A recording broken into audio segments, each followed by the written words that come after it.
Son, your ego is writing checks your body can't cash. Hello, everybody. Welcome to this week's episode of the Friday Night Friendly, where Wonder Bat is always canon. And the topics really... No integrity. Let's bring in our very illustrious cast. First, we have the man for who Rooftop Korean is his favorite gender. We have Chris. 안녕하세요. 지누고 그십니까? I just want to say, I never get tired of your intro. I love it. And then, making her return to the frenzy, the woman who literally embodies a name, the woman who rides eagles, Rose Eagle Rider. How you doing? Hi. Adding some down by cats. Yes, I needed to class up this stream a little bit.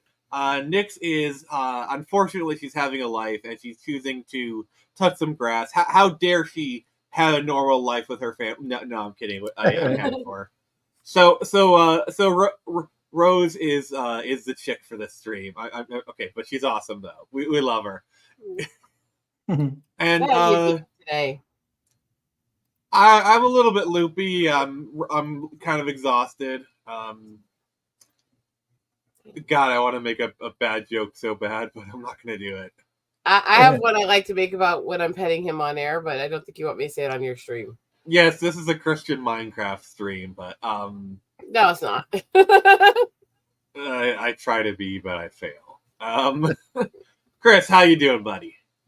A little tired, but other than that, I'm glad it's Friday because I think this is Memorial Day or Labor Day weekend, or no, yeah. Memorial. One of those days. It's one of the two. It's labor. Yeah.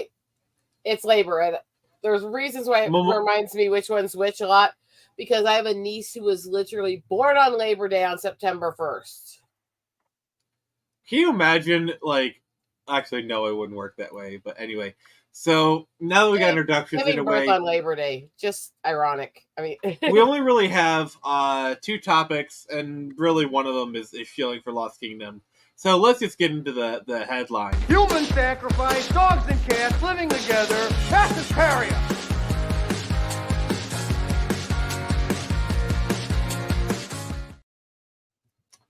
Alright, and welcome to Headline Hysteria. We're talking about all the topics that are important, just not important enough for their own video. So first off, let's get to the actual topic. We finally got the Sonic 3 trailer, and oh my god, it was everything I ever wanted and more. What did you guys... We actually watched it again because Rose hadn't seen it, so I wanted to make sure... anything the last few weeks. I've been sick with COVID. So, Chris, what has been the opinion of the Sonic franchise so far? I liked the first movie. The second one was a pretty decent follow-up. Third one looks pretty good too. I mean, it's generally...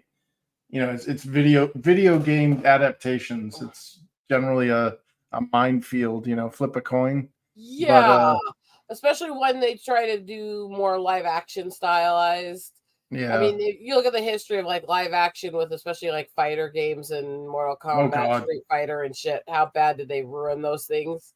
Well, I will say like just to finish what I was saying, it looks like they're moving away from the family, which is kind of nice. You know what I mean? They're going more with Sonic, which is what kind of the fans want. So yeah, I'm happy. They did that a little bit in the second movie. They went more. They had more Sonic and Tails scenes in the second movie, which is why I liked it. Mm-hmm. But I'll admit the whole wedding sequence was a total farce. I did not like that. No. The whole let's stage a fake wedding. It's just so stupid. But it also had a lot of good stuff, and I did enjoy it. The Knuckles series was okay, a bit contrived. Knuckles was a side character in his own series. I didn't like that, but it was fine. But yeah, I've been really liking this, and I'm excited. Honestly, Keanu Reeves as Shadow is not bad. I mean, he's doing his Keanu Reeves stuff, but it kind of works for Shadow. It kind of works for Shadow. Shadow always had that kind of twisted, dark, violent side that Keanu plays well in his characters. I was kind of hoping it would be Hayden Christensen. if for nothing else, then I wanted Hayden Christensen to say, "You underestimate my ultimate power." I wanted that so bad. You were meant to bring balance. I don't want the cringe. I don't want the cringe. Thank you. You can keep that joke to yourself. But I'm excited. We're probably gonna get some famous Keanu lives. We're probably gonna get Woe. I wouldn't be surprised if he says guns, lots of guns. There's probably gonna be some John Wick references. Don't mind me looking like a Bond villain. I mean, here's my prediction. There's gonna be a moment where Shadow is handling guns, and he does the John Wick check. Because I'm sorry, but if I was an animator, because Jeff Fowler, he actually got his start working on the CG for the Shadow the Hedgehog game. So this is personal for him. So I'm excited, and I would imagine they knew they had cast as Keanu Reeves. I would imagine like an animator just did the John Wick gun check kind of thing, and Jeff Fowler saw that, it's like, yes. So I'm excited. This is gonna be a good time. It's Sonic. I need more Sonic in my life. I mean, so let's see what type of nerds we are in Sonic. The game that I got addicted to with Sonic when I was little. I mean, to the point where I beat it multiple times in a row. I actually beat it twice in the same day once. What? Sonic Spinball. That's actually a good game. Sonic I 2 is love my favorite. pinball games. I love pinball games, just straight up. Have you played Pinball Effects? I don't remember the name offhand, but I know it. It's a game on it's a game on Steam. It's kind of more of a platform than really a game, because you can buy like actual pinball tables. Like I have like the Addams Family, the Twilight Zone pinball table. I've got a bunch of pinball games people gave me on Steam. I've tried a few of them so far, so I'm still experiencing those. Look up Pinball Effects, because it's free to download, and you get a few tables with it. So if nothing else, you get some free pinball. I was totally a Sonic fan though for a lot of things, and got my nephew. I'm totally not a Sonic fan. Totally not at all. My nephew. There's a couple stories for things. First of all, playing the stupid racer games with Shadow and stuff in the early 2000s with my nephew. Oh. And I'm not good at these kinds of games because of my nerves and my tremors and stuff and tics. So I would be racing and he would beat me time after time after time. But then one time he just sits there and stops like this far from the ending line and goes, "Come on, Auntie, you can do it. You can win once." It's like, okay, shut up and just beat me already, kid. Oh God, he's stunting on you. It is embarrassing. It's like, that's just, no, don't even. I know I can't play these games well, but my nephew, I got into Sonic with me so much. I had this cat I rescued, and she was going through pregnancy stuff, and she had some kittens, and they rescued one kitten that they found in the streets too. And my nephew named all these kittens Sonic, Big, Tails, Gamma, Amy, and Shadow. So we had 6 little Sonic kittens running around the house. I think that says a lot about my life, does it? It does. It does. Not gonna lie. You know. So let's move on to the shilling portion. So we are in the final hours of Lost Kingdom. It literally has 40 hours to go. And we're funded, but Kickstarter's kind of doing some shenanigans where, like, I'm losing backers. It's kind of being weird. So if you haven't backed it, please, for the love of God, please consider doing so. I'm trying to build up a bit of a cushion, so if Kickstarter does some shenanigans. All right, I'm putting the link is now in the comments if you want to grab it. Yeah. So now that we've got that shilling out of the way, let's get on to the main entree. Did somebody say bangarang? Bangarang, Rufio. Rufio. I swear this is like the one movie that every millennial has at least seen this movie. Yeah. Oh, I very much. Okay, I loved not just Robin Williams movies, but I loved when he was playing more childlike, innocent characters, like him going back to being Peter Pan, like him doing Jack and stuff like that. The childlike innocence mixed with his humor was always fun to me. See, the thing for me is, I think one of the most underrated parts about Robin Williams was his serious acting. I think he was very underrated as a serious actor. Oh, definitely. And what I love about his role in this one is he kind of threads the line between like serious and jovial. Like no one else could have done this role. Like he convinced me that he was an adult. Like when he became Peter Pan, he convinced me that he was a grown-up kid. You know what I'm saying? Nobody else could have sold that then or since. Do you remember the movie Jack? Is that the Progeria movie?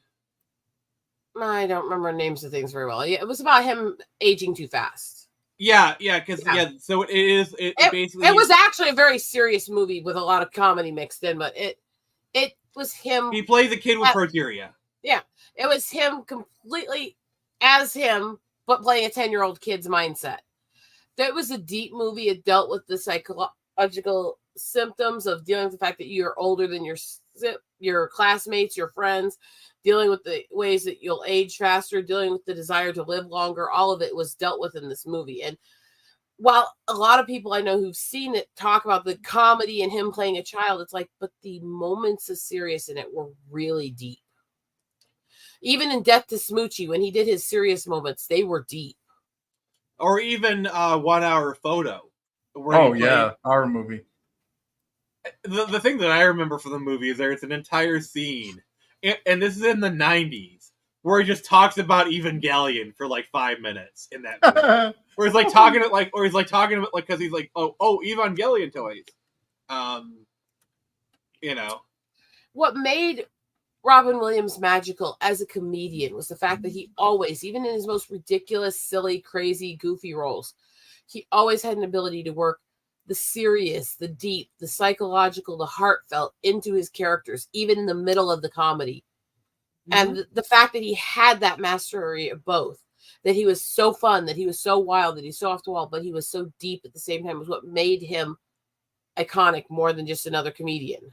Yeah, honestly, like we talk about like people being giving souls or being givers, but when it comes to actors, a lot of people can claim that. The only one who can actually know for sure, besides people like Steve Irwin, and like I swear, if there's a Mount Rushmore of actually nice people, it's like Steve Irwin, Mr. Rogers, Robin Williams, and maybe some other people. But Robin Williams is on that very short list. Robin Williams was a very disturbed person in a lot of ways. He went through a lot, and he wasn't always that nice person. Even he talked about that. I still remember it was very clearly a match. Stand-up when he talked about going into rehab. I realized when I joined AA, hey, I'm the same asshole. I just have fewer dents in my car. I mean, he always knew his own failings and his own flaws.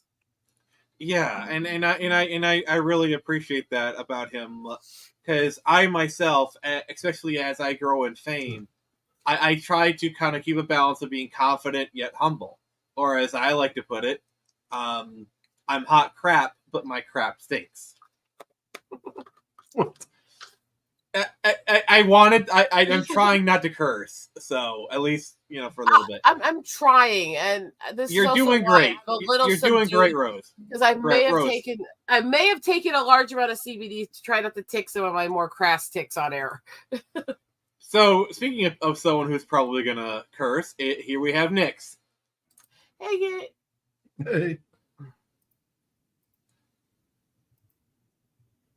All right. Well, she'll talk when she's ready. But yeah, so this movie, it's kind of a love it or hate it movie. Like it is so polarizing. And like there are people who absolutely love this movie, people who love it. I'm definitely on the love it side. Oh, same here. I love Hook. See, the thing about this movie is it just asks a simple question. What if Peter Pan grew up? And from that simple premise, it creates an amazing movie. This film is like jam packed with actors, both current and up and coming, like Gwyneth Paltrow. is in this in like one shot, but it's like one of her first roles. Glenn Close has a cameo, and by the way, this is when Glenn Close was at the height of her fame at this time. You got to remember this. Yeah, but it was a cross-dressing cameo too. I looked up some information on the movie and what it took for them to make it. It was first suggested before I was born in 1983. Yeah. They actually officially picked the studio and to try to start working on it in 1985. It didn't come out till 1991 because of all. Yeah, originally, I think at one point Disney was going to do this film. They were talking about it, and then they just kept hemming and hawing until they went, "No, we're going to somebody else because these guys are being ridiculous." Yeah. Like honestly, if Disney had done this film, like it would have been a Touchstone film, but I don't think that they would have had the stones to do it properly because this is a very anti-Disney film. Even as a Touchstone film, which those are allowed to be a little more. Disney's always been fine with killing the parents. They've never been fine with killing the kids, like they did with Rufio. Spoiler. That kind of thing that doesn't fly in Disney movies. Oh, speaking of Rufio, I just think I wish that Dante Bosco should have been a bigger actor. Like he's a really great.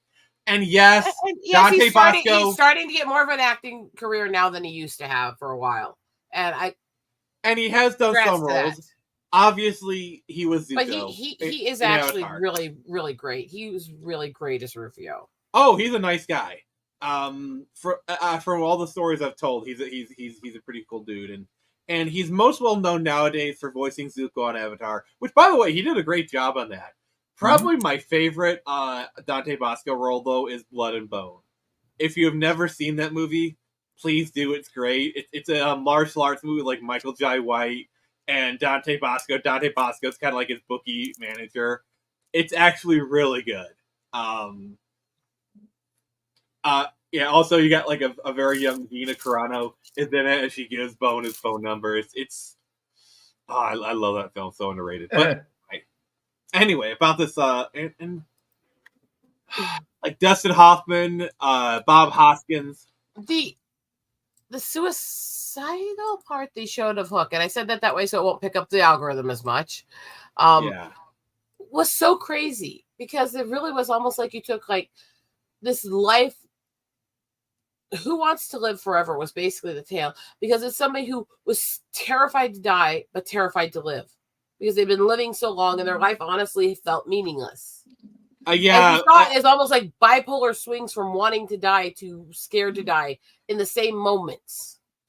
Yeah, like I do love that scene where you think he's just I'm trying to figure out a way to do it where it doesn't like trigger anything. What? Okay, that was a bad choice of words, but boom. Where you think he's like trying to just do the argument. He's like, Smee, get me out of here. Smee, get me out of here. You know, like just the tone shift is so great. Also really feels almost like a split personality that's created in him through the years because he's literally trying to do it while he's arguing, help me, and trying to stop. Yeah. It was such a deep psychological moment, actually. So basically, in the behind the scenes, it's revealed that Bob Hoskins and Dustin Hoffman, they played it like an old married gay couple. and it does show, like, honestly, when you look at it with that lens, yeah, they did. Like, I think that was a good way of doing it. Because it came through really well. You can do those jokes and that stereotype without making it overtly in the face of the kids watching too, because most kids watching wouldn't have gotten it. But there were obviously those little jokes at the digs of the like gay lifestyle couples in it. Yeah, written in a way to the adults to laugh without confusing the kids. And I love that Robin Williams would later go on to star in The Birdcage. That's an entirely different episode that we will never be covering that film on the show, but I just want to I sometime I got to get you to do a whole discussion with me on Death to Smoochie. We'll think about it. I know that's a borderline one because it gets pretty dark and crass. Yeah. But it's amazing and well written, and it's hilarious. Oh, I agree. Oh, actually, I don't agree. I've never actually seen it, but you know. Whoa. Okay, I gotta corrupt you later. I mean, no, it's freaking great, really. And it takes so many stabs at the entertainment industry and the way they actually are behind these smiles for kids. Yeah. But see, that's the whole thing, is mixing serious and comedic. I think Hook did really well because at the beginning he was such a stodgy, money-driven a-hole. Everything was about self. Everything was about money. Everything was about fame and stuff. I love and Wendy just called it straight up. When he goes to see Wendy, he's like, "Oh, I'm in mergers and acquisitions." Wendy just straight up says, "Peter, you're a pirate." Like, she just calls it right out. Like, that is like right. Like, also, McGonagall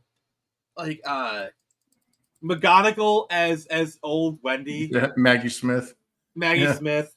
That woman has been old for like 50 years. I swear. Well, if you actually look up a lot of the roles that she did, like in the 80s and 90s as old women, she really wasn't that old looking. They really aged her a lot for the roles. Like, even with First Wives Club, they aged her up like hell to make her fit the role. But she always had that personality where she played old women really well. Yeah. Yeah. She was great as old Wendy. Don't get me wrong. Oh, she was brilliant as it. She actually, in the era when they filmed that movie, she looked more like the scene that he had in his memories about going to her when she was just starting to become the grandmother and red-haired still and not semi-old. That's actually more what she looked like when they filmed that movie. They aged her up, and they did that a lot with her in roles in the 90s. So you want to know one reason why this movie could never be made today is, so in order to regain his thought, his flight, he needs to find his happy thought. And this is like the emotional heart of his film. You know what his happy thought was?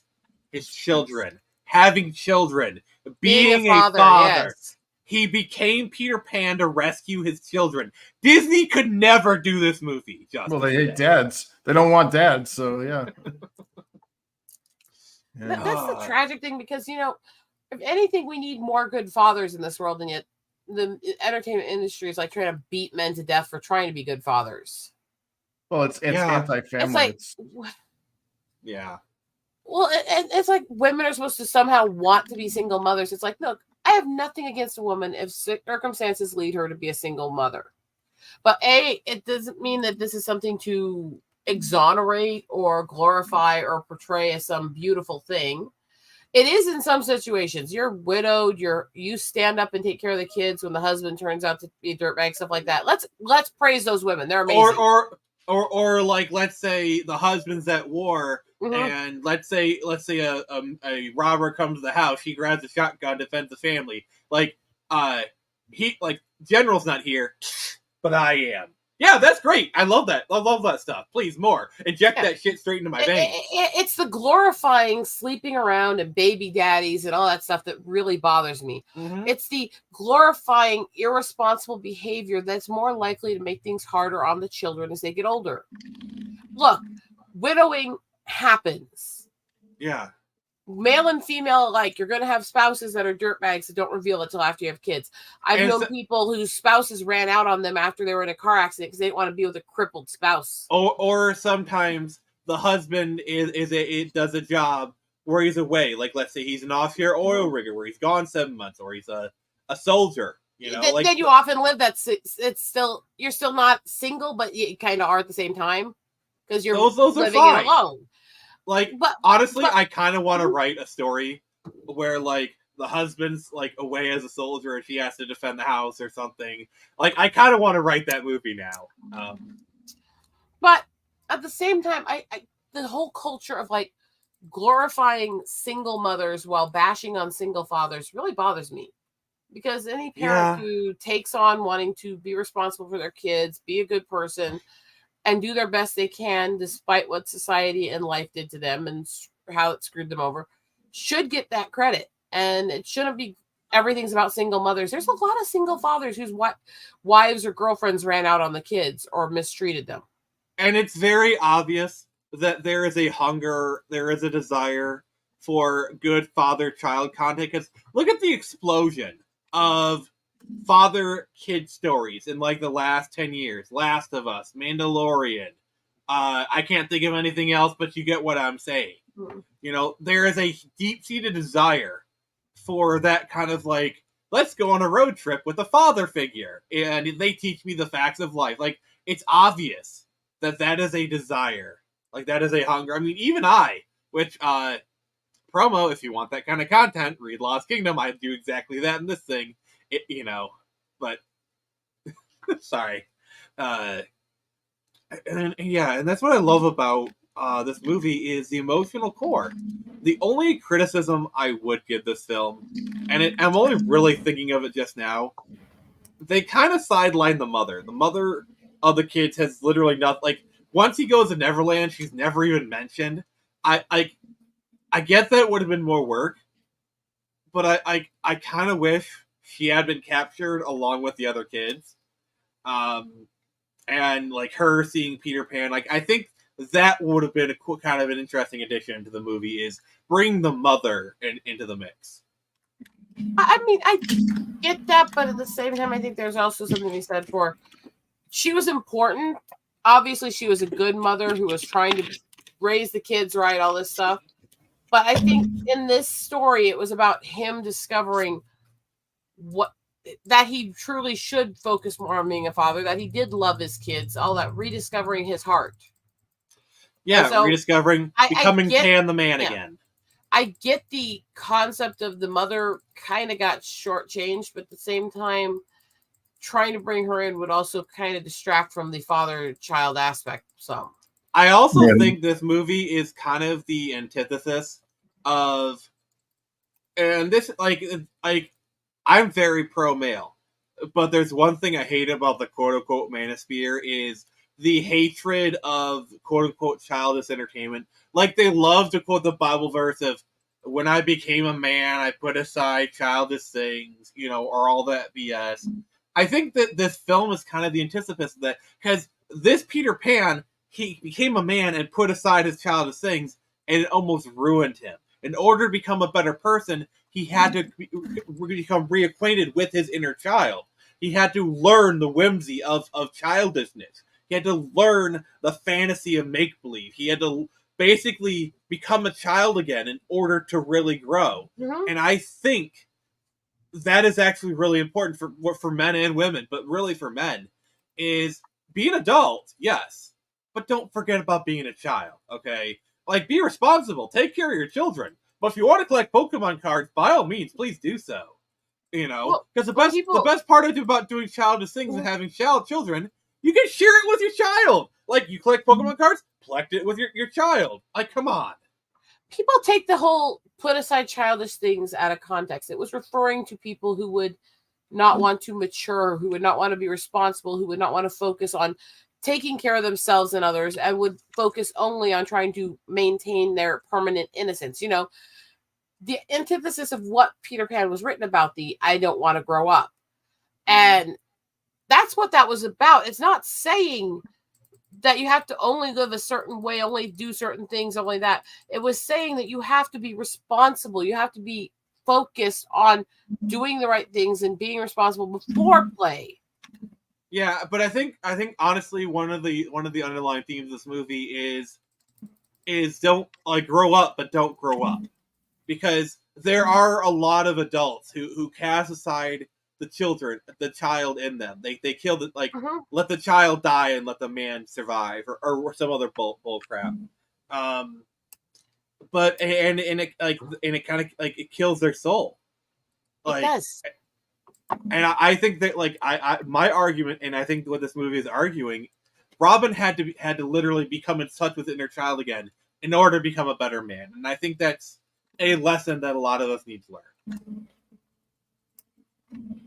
You can't become so stodgy, so matured, so I'm a grown-up now, that you forget to I'm a grown-up. I do grown-up things. That you forget how to love, that you forget how to have fun, that you forget how to experience the wonder of the world. Because if you're not growing, if you're not learning, if you're not experiencing new things, if you're not seeing things in the world with wonder, like nature and animals and life, then you're also dead inside.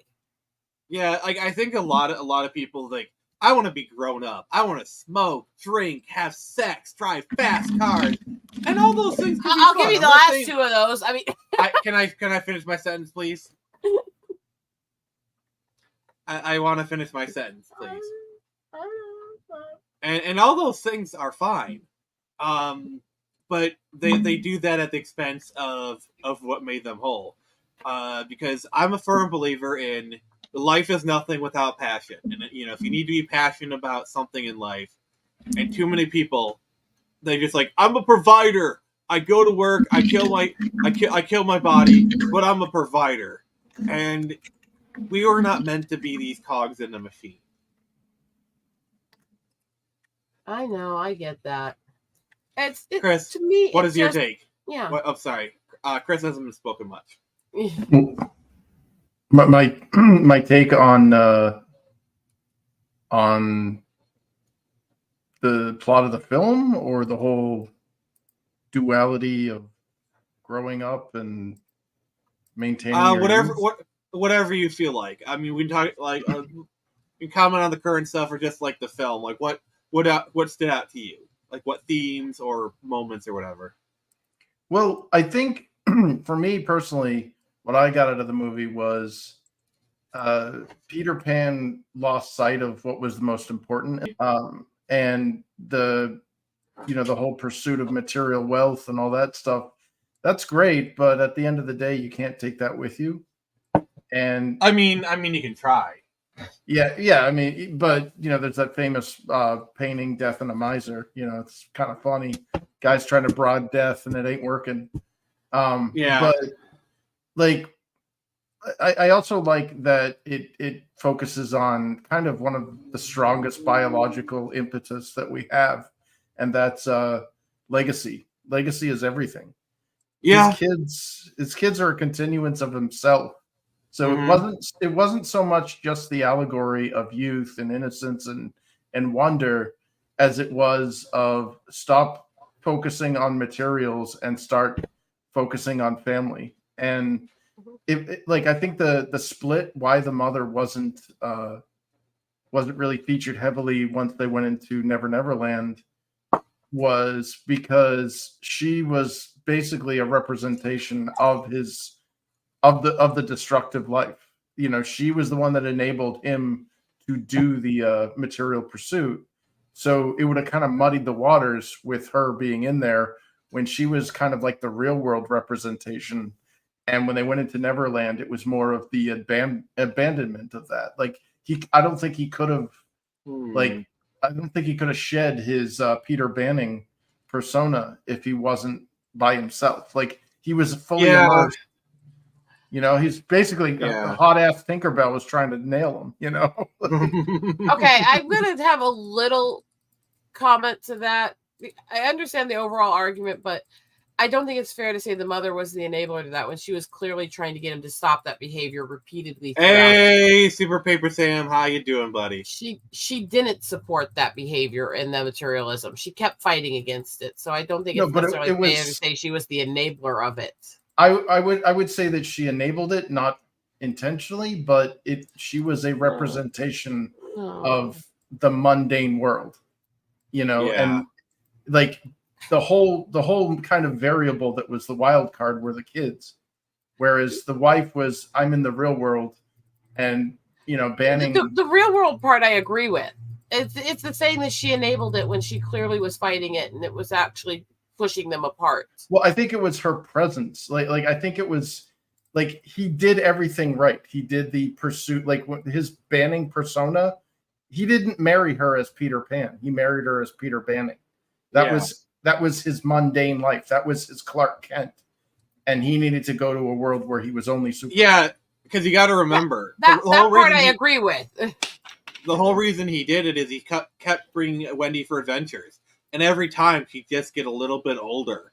And by the time she was too old, and when the granddaughter came, he realized Wendy had outgrown him, and he had stayed the same, and he wanted that.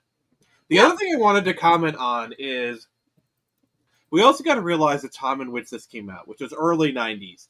And at the time, yuppie culture was still kind of a thing. Oh, it still is. It's not as popular in the mainstream, but it still is. No, but what I'm talking about is like the 80s yuppie culture. Oh, yeah. I think this interpretation of Peter Banning, like his work life, is very much inspired by like that 80s style, like American Psycho kind of like Wall It absolutely is. It absolutely is. I'm just saying that actually is coming back. It's actually rebirth of that whole yuppie greed era. I mean, the modern yuppies are basically like the crypto and finance bros, basically. No, I'm telling you, the 80s style yuppie, there is a movement of those coming back. I've dealt with it. That's why I said, overall, I agree with that too. It's like, but again, that whole culture where they took it to an extreme. I have nothing against material things. I have nothing against people for being wealthy or stuff like that. I think the eat the rich stuff is really creepy and weird, honestly. It's like hating people for being born rich or poor, or for being rich or poor. I think it's just stupid. But the excess of it, where it went beyond healthy and it was more focused on materials and things than the people you're supposed to love, that's where it became a negative. And that's what they were really well reflecting with him at the beginning, is he lost sight of his family because he was trying to be the perfect businessman. Yeah, and I think it was very interesting because there's a million different occupations he could have gone into, but he went into the one occupation that would have corrupted him the farthest from who he was. I thought that was kind of an interesting. I mean, it was very deliberate. Like they made him a pirate. They literally say that in the movie. But yeah, and then like the Lost Boys. Probably one of my favorite scenes is I'm a lawyer, kill the lawyer. That joke works on a couple different levels because like obviously like lawyer's bad, kill lawyer, but it's also like they don't know that context. They just hear he's he could have said I'm a clown. They would have said kill the clown. You know, like they have no idea what a lawyer is. They just think enemy. And it's like the innocence of it, so like that makes the joke even better, in my opinion. But yeah, there's all of us have had that kill the lawyer moment in our life, right? I mean, I'm more of a fan of kill the wabbit, kill. God. We have our friendly neighborhood mod. Nix is in chat. How you doing, girl? So Nick says, hello, Hook is great, love y'all. And we love you, Nix. Sorry you weren't able to make it, but we're happy to have you in chat. Feel free to comment away. And Nix, if you have anything you want to add, please put it in the comments. We'd be happy to highlight it. But yeah. I think one of my favorite scenes, even though overall I thought they wrote Tink well, I'm not a big fan of Julia Roberts. And I didn't think she played it as well as some other people probably could have. But I did think they wrote the moments well, and her getting the moment to be big and actually kiss him, I thought was actually well done.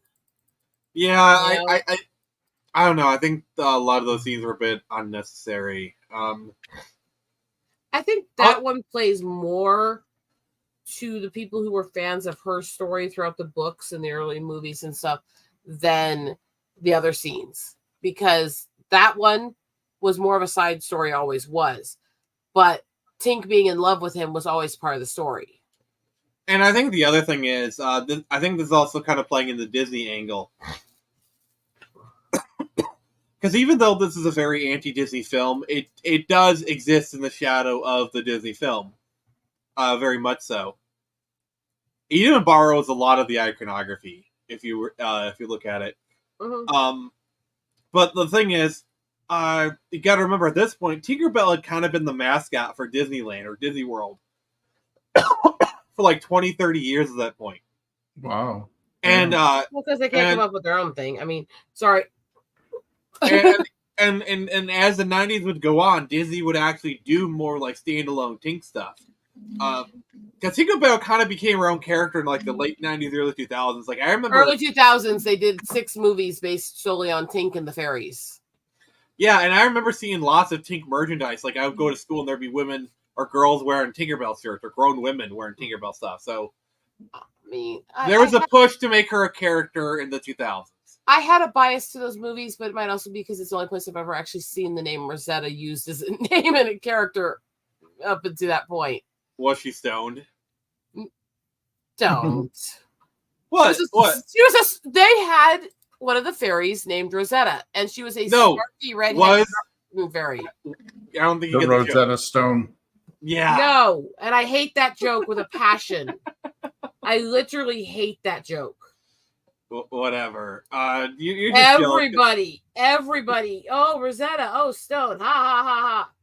You're just jealous because you're not a cunning linguist.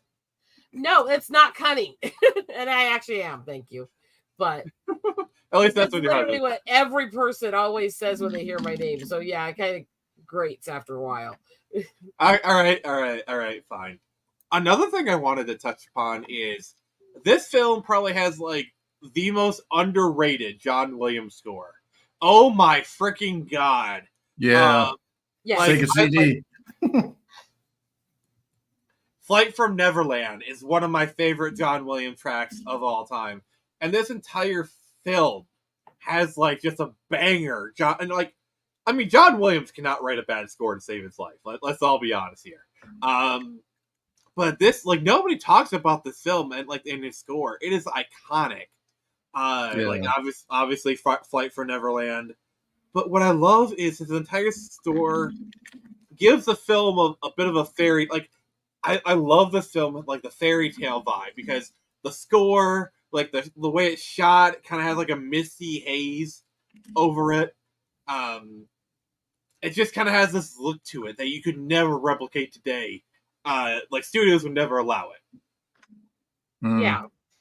Like the whole like real sets, like Rufio's like going on like the whole thing throughout the set. Like they would never do that today. It would be CG or whatever. And what I love about these older movies is the physicality of him. Like he's touching actual real things, interacting with real sets, like people in costumes, and it just adds an authenticity to the movie that like this film still looks great today. Yeah, it does. I mean, there's probably some CG here and there, but pretty much most of the stuff is like, to be fair, the most you have to do is wire work, you know, when he's flying. So like, there's not really. I think the CG they might use is for like the shadow, but that's a shadow. Like it's and that might even be rotoscope for all I know. But even if it's CG, it still works. It's fine. I think it's CG because like it moves like a CG character. And as for the stuff with the kids, I love like the scenes of Hook trying to win when it like the daughter really doesn't get much screen time. It's mostly focused on Jack, which I find interesting. The daughter kind of gets a few scenes. Like obviously she does her song, which is great. But yeah. I don't know. I feel like there's some underlying themes about like replacement fathers or whatever that might not be picking up on. Rose, what do you think? There is a thing because I am absolutely there for fathers who legitimately will pick up the slack and be there for kids who are abandoned and stuff like that. But that's not what this is. What this was he came off in the way they would write for like these stepfathers who will come in with kids who have a father in the picture and it will try to replace them and get rid of the father and turn into the father. Okay. And I've seen those in real life. They are literally, they want to replace the father because the kids are supposed to be theirs now. And that's kind of how they wrote this interaction between Hook and Jack. Yeah. And that's creepy. It really is when people do that. Yeah. It's like I'm gonna give you like the whole like letting him smash the clock stuff and like the baseball. Yeah, that would be fun, honestly. Yeah, because it's hard for me to feel any sort of malice towards Hook because he's kind of like Jack needed to smash those clocks. I'm sorry, he needed that. He needed that kind of thing. Um, and like the baseball thing, honestly, is kind of sweet. Like kind of reenacting that. I get like the whole manipulative stuff, but honestly, if he did that something like that for me, I'd probably buy hook, line, and sinker. Um, hey Ruthie, how you doing, my friend? It treaded that line, and the thing is that that's what good manipulators can really make it hard, because they will play this line where it's like a really manipulative thing, but it's done to seem so sweet and so loving and to make up for things you've lost and stuff like that. That's the mark of a good manipulator who actually knows what they're doing. Honestly. Yeah, Hook is definitely definitely up there. I think the part where Hook goes too far is he literally makes him a young, like, little Hook thing, and that's not what Jack wanted or needed. He wanted to be himself, and like he didn't want to be like a little. He didn't want to be a clone of his father. He wanted to be himself, which honestly, that's what any boy wants. When a boy grows into a man, he wants to be his own man. Obviously, there comes a point in every man's life when they realize you are your father's son. Suck it up and deal with it. But that's something that that's a realization you have to come to on your own terms. Let's be honest, that happens with both genders on there. There's this constant battle where you are your parents' child. Yes, these parts of your parents you carry with you, but you don't want your parents to try and make you be another copy of them. You want to be your own person. You want to experience your own things. You want to make your own mistakes. Yeah, like I can say from my own perspective, I have a very complicated relationship with my father. That's as much as I'm going to say about that. But I had to come to terms with the fact that whether I like it or not, I am my father's son. I look like him. I have a lot of the same mannerisms. I act like him. In a lot of the things, we are very similar. I think that's kind of causes a lot of our conflict. But I had to come to terms with it, and it is what it is. Chris, can you kind of speak to that a little bit? About being your father's son? Yeah, stuff like that, yeah. Well, you do share half your parents' chromosomes, so there's a good chance that, I mean, there's also that whole argument for self-determinism. Obviously there's a nature versus nurture argument in there somewhere. Yeah. Well, I mean, it's, we are like our DNA is just a bunch of code. We're basically organic computers. So when we're taking sample code from other people, But you worked on Assassin's Creed. You know all about how memory is stored in DNA. Oh God. Apparently. Sorry. Yeah. Well.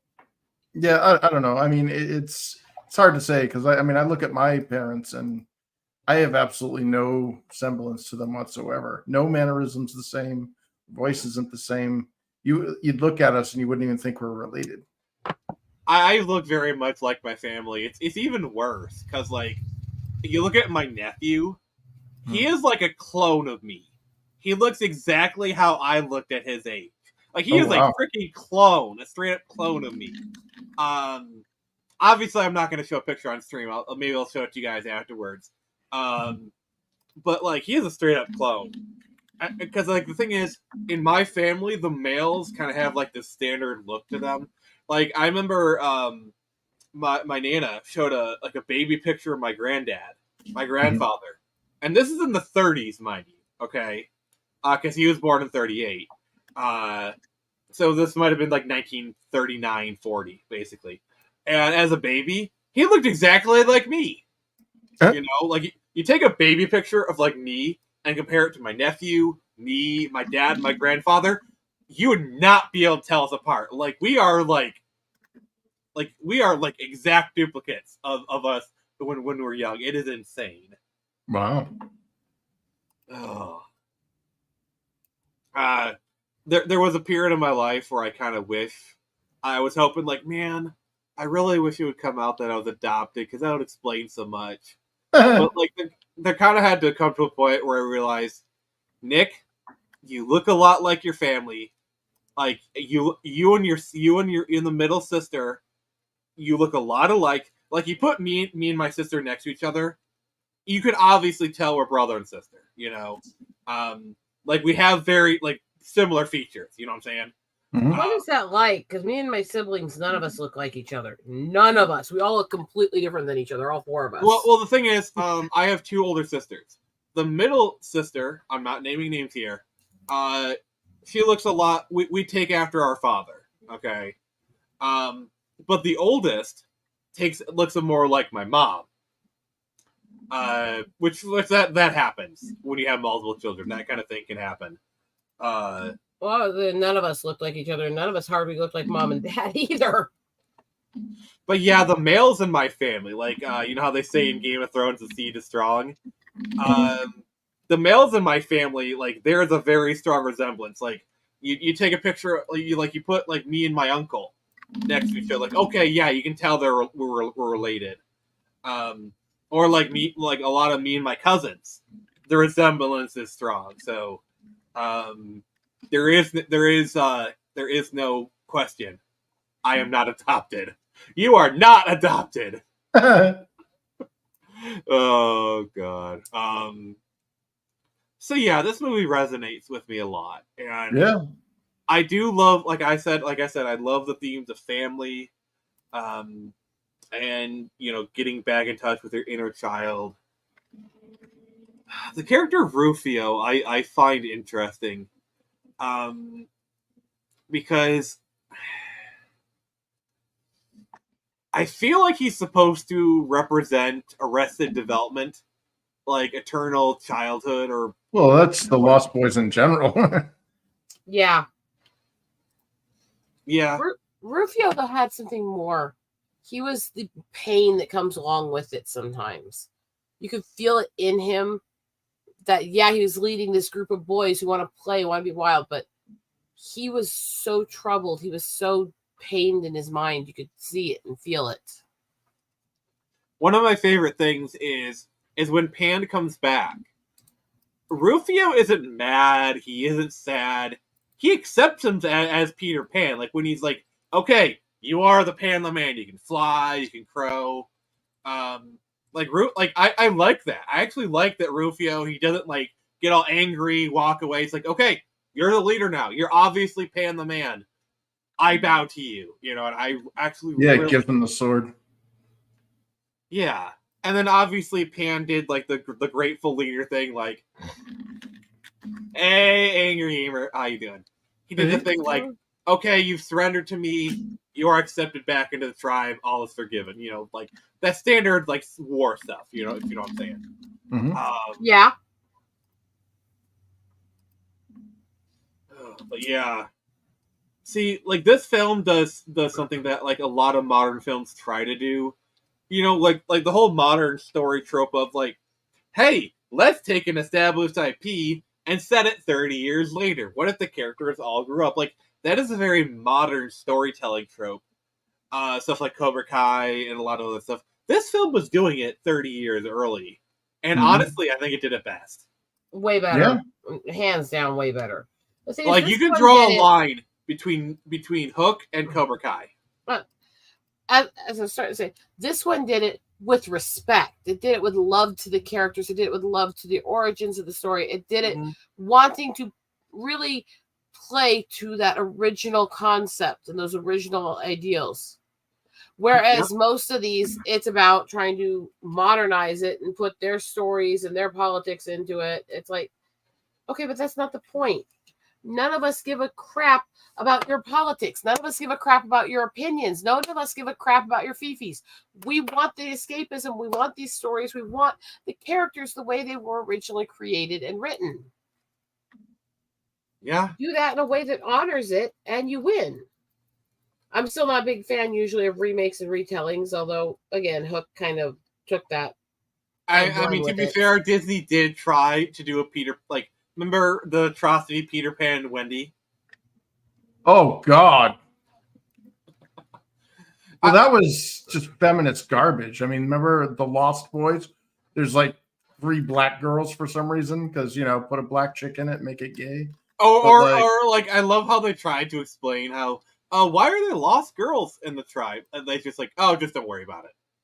Yeah, I'm so tired of the message or the agenda. Like, yeah. So that's exactly the point I was making.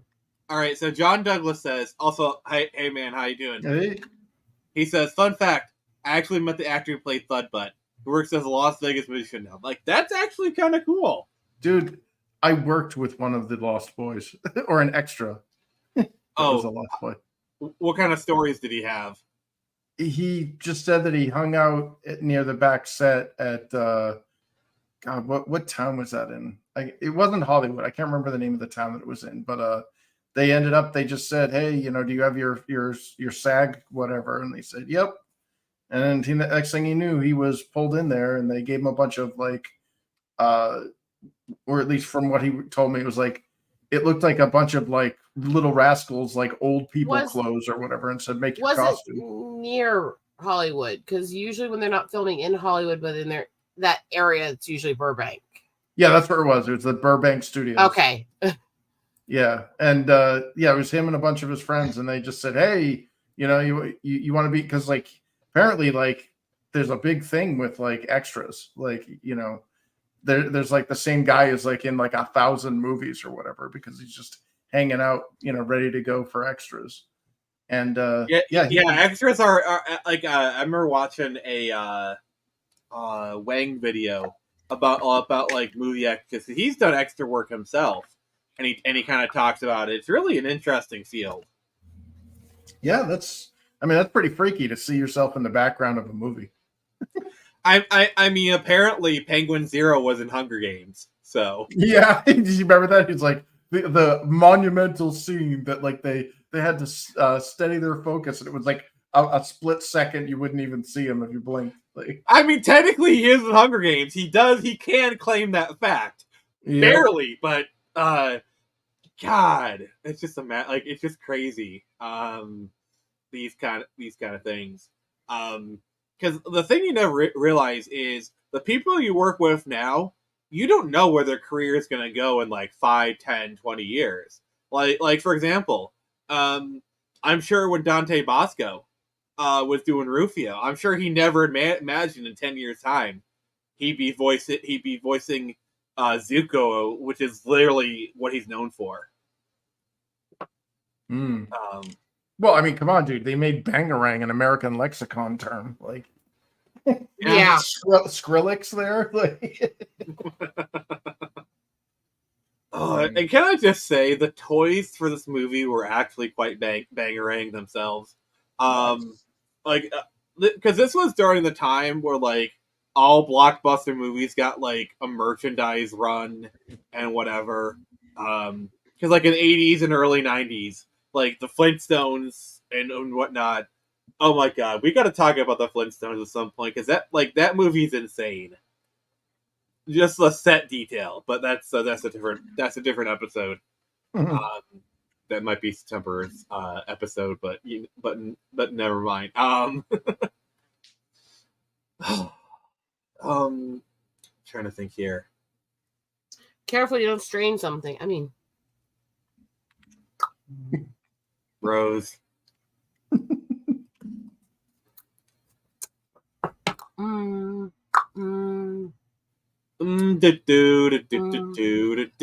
that's a tick. But what are some of your guys' other favorite Rob? I want to kind of open this up to like a general Robin Williams discussion, and I think we've kind of exhausted the movie stuff. Let's just kind of talk about Robin Williams. We're gonna talk. And then Johnny Ortiz, real quick, says, "Hey guys, after going to Walmart, I actually found a Borderlands promotion that is frozen white castle burger. Really? Oh, wow, those don't last long." But yeah, I gotta say, my childhood movie, like, you know how every kid has like that one movie as a kid they watch over and over and over again? Mm-hmm. Mine was Jumanji, with Robin Williams. Oh yeah. Speaking of extras, my art teacher was an extra in that movie because it was filmed here in New Hampshire. Really? What kind of stories does she have for that? It was high school. She was, dude. I had like maybe one art teacher that was coherent. Like we had this one art teacher. He looked like a 14-year-old boy. He was probably the coolest art teacher I had, because even though he looked like he was one of the students, he actually was pretty cool into art. But like the teacher that he replaced was one of those trophy wives that's just teaching because she's bored. And I just remember her coming in and proclaiming that, like, yeah, in Keene they were filming for Jumanji. And I was an extra. I ran from nothing. Oh, so, God. Yeah. You were yeah. I love how the memes from that film still endure to this day, like the "what year is it" thing. That meme lasted a long time. It's still being used today to some degree. But like, if you go back and watch that film, the CG has not aged that well. But but they also use a lot of practical effects, and those hold up fairly well. Like, I still think the film is decent as, like, at least a time capsule. Oh yeah. Remember the sci-fi version of the Jumanji? Zathura?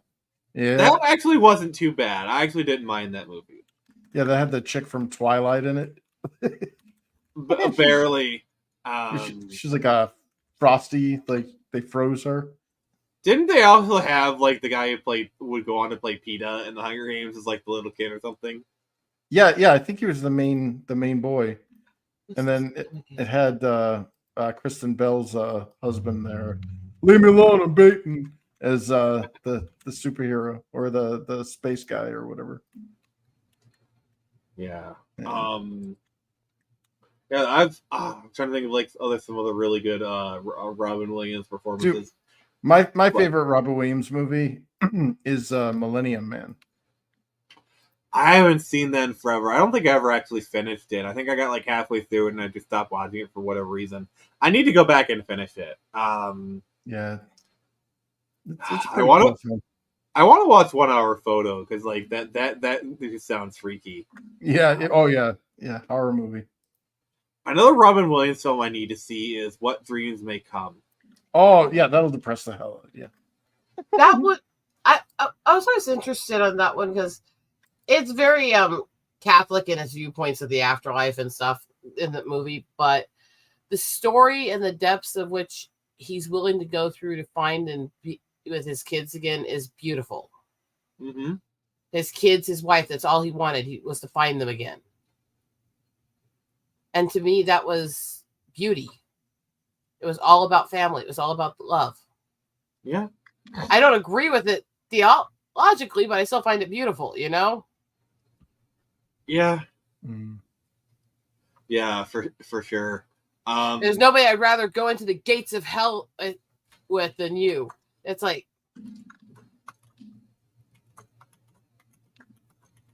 and I love like just the little extracurricular things he did.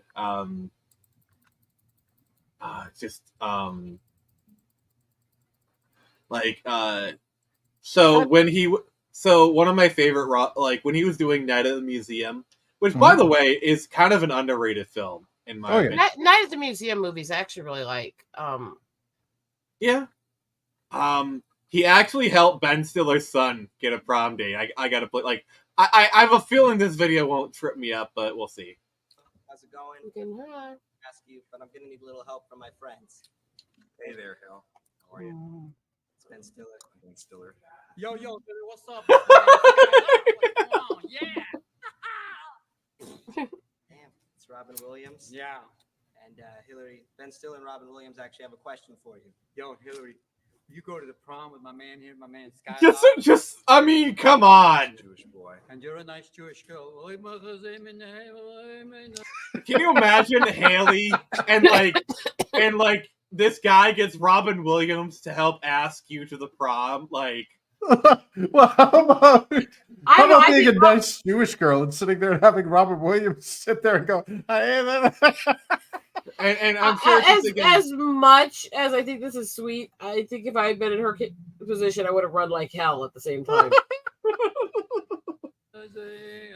All my social anxieties are going, holy crap, holy crap, holy crap. Thank you. Yeah. Look at this one. Look at this one. Honestly, just watching this, you can tell Robin is like a bit awkward, but he's trying his best. Like I get the vibe that he wants to do this, but like his whole mental stuff is like really. You can tell. I feel like he's kind of overdoing it a little bit. I don't know. There's some lines in some of his movies that were ad-libbed that really reveal some of what he was going through. Yeah, I actually remember this story by one of the kids from Mrs. Doubtfire, where he talks about how he entered Robin Williams' room. Andrew Lawrence.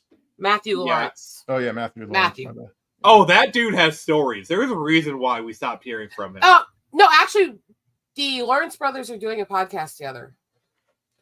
Oh, good for them. But there's a reason why. Yeah. And let's just say it's kind of related to Harvey Weinstein or related activities, if you know what I mean. There's a lot of shit those kids have been through. They've actually been pretty open about it. But yeah, Matthew, the reason I said that's interesting is because Matthew has gone almost full on like conservative crypto bro conspiracy theorist. Andy has turned into basically a liberal man, and Joe's in the center. And when they start arguing, it's actually really funny. It's really funny. It really freaking is. Because they are so far apart in all their ideas, and yet they sit there and laugh and joke and literally, if they weren't brothers, they'd probably start throwing hands. I love it. I just love the fact that they can be that different and still love each other and not let it get to them. Well, it's probably because they had the solid foundation of growing up loving each other as brothers, and they're probably all like really healthy individuals. So they're like, okay, I don't agree with you, but you're still my brother and I love you. Like, I might want to punch you, but I'm the only one who gets to punch you, kind of thing. And then Silly Girl says, Robin Williams was such a wonderful actor and human. Yes, indeed. Like, I remember, like, telling all, I remember a friend of mine, he was a service member, and he was in Iraq or whatever, and Robin Williams came on a tour. Like, he had a picture of him with Robin Williams, and he told some stories. It's just wonderful, honestly. Nice.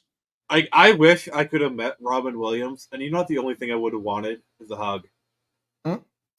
And you know what? Robin Williams, like, if I had asked Robin Williams for a hug, he probably would have given me one, honest, I think. I would have wanted his gamer handle, because you know that guy was a hardcore gamer. I would love to have heard him shit talk people. Oh, he talks about how he used to stay up late at night on Xbox 360 Call of Duty and trash talk people. Can you imagine you're playing like Modern Warfare 2 and you're getting you hear Robin Williams' voice insulting you? It's like, oh my god! Can you part of you was like, oh my god! He just utterly destroyed me, but at the same time, it's like, it was Robin Williams and it destroyed me. This is so cool, right? Yeah. But no, I think the reason you guys were talking about how fun he was and the things that affected you in his movies, I think that's why, even though it's not his more known one, the one I keep going back to constantly is Death to Smoochie, because it came out when he was going through all the crap with his ex-wife and the abuse from her and all that. And there's so many scenes in that where his mental health issues, what he went through in his relationships and other stuff, came through so vividly that you could feel him, the good and bad of him, in the heart of the character. And that's where I think it connected to me so much. And there's one point at the end, and I will censor this line for you, but where he's dealing with these cops and they're helping him up, going, are you okay? And this was completely ad-libbed, and this was the day after part of his divorce court issues. He looks right up at the guys playing the cops and goes, I don't know. I'm pretty effed up in general, so it's tough to gauge. Yeah. You could see everybody there stopped kind of for a sec, like, oh. Like, did he just say that? Yeah, okay, he just said that. But yeah, his emotions were always so strong, good and bad. Yeah, and the thing I always love about Robin Williams is Robin Williams was one of us. Like, he was a gamer. Like, he was a gamer before it was cool for an actor to say he was a gamer. He literally named his daughter Zelda. I love it. I love how in the early years, like, oh, she's named after F. Scott Fitzgerald. But as time went on, it's like, yeah, she's named after Princess Zelda. And it gave us probably one of the most beautiful Nintendo commercials ever, which I have to play this. The first time I saw you, I knew we'd be linked forever. For you, I traveled to the four corners of the world. I faced adversity. I became a hero. Dad. I saved your kingdom. Dad. Yes, Zelda? Are you mixing me up with the princess again? Hard to say. You're both pretty magical. I love this! I'm sorry. I am really happy Nintendo did this. I am so happy Nintendo did this ad campaign. Immortalizing this. This is so. I'm sorry. I'm getting tears. Just like thinking about all this stuff. It breaks my heart that we lost him. Honestly, he deserved to have a longer life than he had. There's the other parts that connect to me. Well, what ultimately it was, according to his family, was he had a reaction to a new Parkinson's med and it basically went complete hallucination.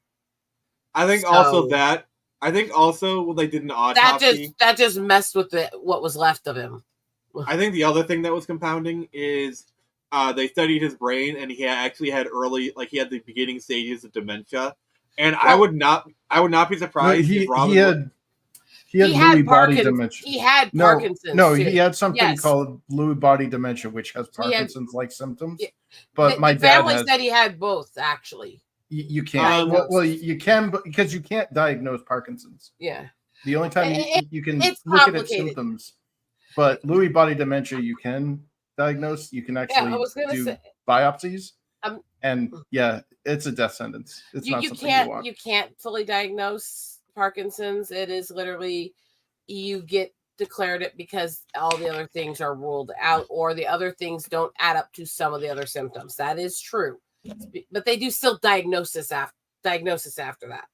So that's what I said. But again, he had conditions that were literally destroying his brain, and even without the setting in of dementia, the other issues, the other conditions he had, some of which were affected by his history of drug use, do the same things too. They drive the brain insane. They cause these reactions. That's what I was getting. That's what I was getting to. It was partly self-inflicted, partly not. But in the end, he didn't have a choice or control when he did lose it, because that's what I was getting to. Lost.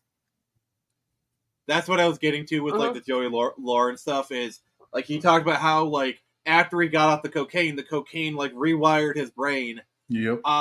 When I look at Robin Williams and I look at his body of work and how he acted, what I see is a person who is in a lot of pain. Mentally, life is a living heck for him. And the only thing that gave him joy was putting smiles on people's faces. The tears of the clown. Essentially, yes. And so I saw a person who kind of overcompensated with that. Because I kind of see myself in that regard, because I also do derive joy from making other people happy, and sometimes the only way that I can get out of my depression is to do something for other people and make them happy, and seeing them happy because I did something for them. It's a weird, twisted thing, but it's ultimately wholesome if you think about it. At least I like to think that. I'm the same way, and I think the thing is, most of us who've been through a lot of trauma will go one of a few ways. Either we will become the darkness that's been attacking and trying to consume us. We will succumb to the darkness, or we will suffer through it and try to find a way to make other people happier while we do. Yeah. And that's why I do my art. That's why I do my photography. I want to give beauty to people, because I don't want life to be as crappy as what I've been through. And I think that's something a lot of us feel in this community, especially when you deal with nerds and you deal with people who have a lot of disabilities. We have a higher amount of really severe abuse and SA and other stuff growing up anyways. So you combine that with the bullying and the other issues, and the fact that we do have a higher level of disabilities and medical and mental issues. And often our art, our love, our sharing things, our escapism is all a part of trying to create joy for ourselves and others in what's ultimately a really effed up existence. And that is Robin Williams embodied that to so many of us, especially those of us who didn't fit into societal norms and had more struggles. Yeah, so to answer Johnny Ortiz's question, Zelda Williams never really was like a public figure. Like, obviously she did public figure stuff, but she's on Twitter, like she does, like interacts with some people sometimes. But like I don't know, she never, like, even when Robin Williams alive, like she never, like, she was, I don't know. She's doing stuff. She's not wanting for stuff, but she's fine from what I hear. I mean, I don't want to know. I don't want to know about, like, she's probably still in therapy for her father, or I don't want to say that. I don't want to think about that because she was the one who found him after everything happened. Oh God, that was in the reports. That is an image that is permanently burned into her retina. Every time she closes her eyes, she sees that. And I know how hard it is to lose a father. I can't imagine losing a father and seeing that. And he died about the same age as mine. So I actually feel this like connection to that because I always kind of looked up to Robin Williams and I was always daddy's girl. And I feel that connection, you know? Yeah. I can't imagine what she went through with that. It's one of the reasons why part of me just always wanted to just give her a hug, you know? Yeah. Because she had what a father most of the world wishes they had, honestly. Yeah. Like that commercial I played. I know they're acting, but you can just kind of feel the bond they have. Even though they're acting, I do get the sense that they have a loving relationship. Because that kind of stuff, that kind of chemistry, you really can't fake. No. And so my goal for her ultimately is that she learns to focus on the good and the memories instead of what the end was, and that she learns how to use that to share the wonder of who her father was with those she loves. That's what you can hope for, because there is a part of trauma that will always stay with you, but you can turn it around to help inspire you to be better and feel better. Mm-hmm. Yeah, very much so. That's my goal for people is, if you've been through these kinds of horrors, find a way to use it to inspire you to become better, to be better, and to find the light in the world. And if you haven't been through these kinds of horrors, try to be the friend there for those who've been there. Yeah. This stream got kind of dark. Sorry, but it also got kind of hopeful too there. Yeah. So getting back to some of the, obviously, like the genie with Robin Williams, Disney really screwed him over with that stuff. Like, did you actually research the whole history behind that and why he quit the genie for the second movie? I know he believed in Ferngully. He actually believed in it, whether you agree with him on that or not. He believed in the cause. They tried to sabotage it because they didn't want to share billing with another movie with him at the same time. Wow. Also, the other thing is, so, like, he didn't want to be the main draw of Aladdin, you know? So his thing was, he can only be in 25% of the cover. He's literally the top 25% of that. Like, if you go look at it, he is the focal point of the graphic design. Like, oh, we kept to your word, but it's just all that stuff. Just. And the genie wasn't the main focus of that story. He was an important focus of the story, but he wasn't the main focus. It was always about Aladdin and the princess. I mean, if you want to argue Robin Williams was the X factor that made the movie, sure. Yes, I'm arguing more deeply to the story it was based on. Yeah, and Robin Williams was definitely a draw for the movie. And God, yes. And is Genie one of his most iconic roles? Yes. But I don't know.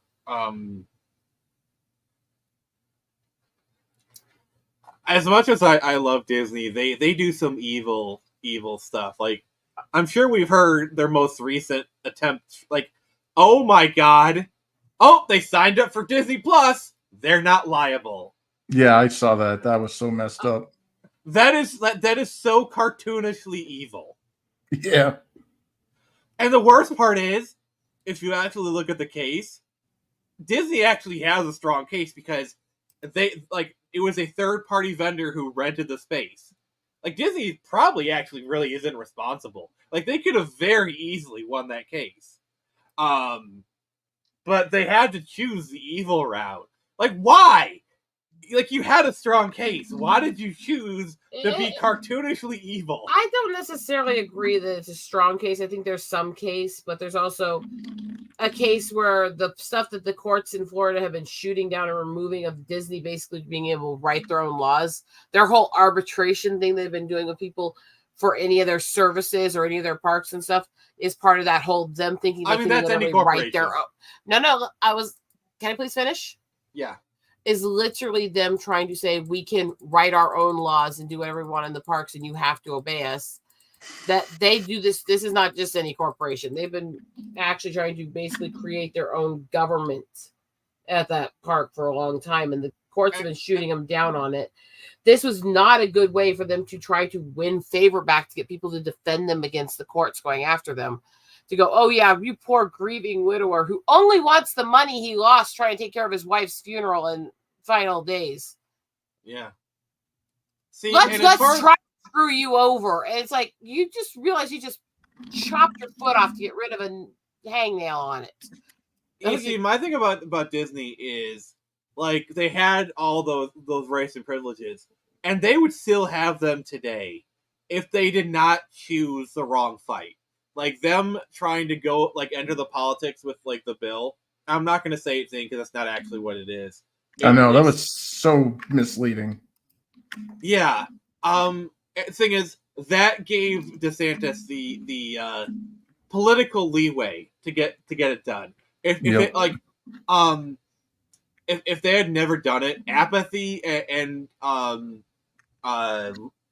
just perpetual motion would have just kept that coasting along. Like, yeah, it sucks, but we don't really have the political capital to get it done. Disney just handed DeSantis that on a silver platter. Here's the other thing with the whole issue with this current case. Even if they felt, okay, we didn't necessarily do everything wrong or stuff, it's a third-party vendor. Well, technically, still third-party vendors, when they're on your property, you're still accountable for things that happen within them under law. But that's more nuanced and stuff. It's $50,000. All they had to do is go, we had no part in this, but it did happen within our parks. We're so sorry this happened to you. Let us help you cover these expenses, even though we're not feeling we're responsible. And how much more money would they have made from people who would have supported them for it? Yeah. See, that's what business. It literally was a piss in the bucket, and they could have actually got millions back by actually being kind to a man. And I mean, that's epidemic for most corporations. Most corporations would rather spend $200,000, $1 million defending a case only to lose than spend $50,000, do it and get the PR win. Like you don't understand how these, like, a lot of it's just kind of like alpha mentality of like, I don't want to lose. I'm not going to lose. I'm not going to show weakness. I'm going to fight this, and it just ends up screwing them over in the end. Oh, trust me, I do get it, unfortunately. I've got stories, in fact, oh my God. But yeah, that's what I said. Any common sense there would go, all we have to do is go, well, we don't feel like we had any part in this, but we want to help make things better for you, so let us help you. And they would have made a fortune on the goodwill. Literally. Yeah. Like, I'm not saying at least fortune, but it definitely would have been cheaper than what they're doing now. Because do you want to, like, it's just like, imagine like the lawyer fees alone I guarantee are more than $50,000 at this point. Not to mention all the people who canceled subscriptions, memberships, and trips there because of what they did to him. Yeah, and Disney is just taking L after L. Like, apparently the parks are losing attendance. Their movies have been failing. You can tell that Disney's feeling the pinch. It's like the way they've shifted with the MCU. Like, I feel like at least Kevin Feige knows, all right, things have been going too well. We need to right the ship.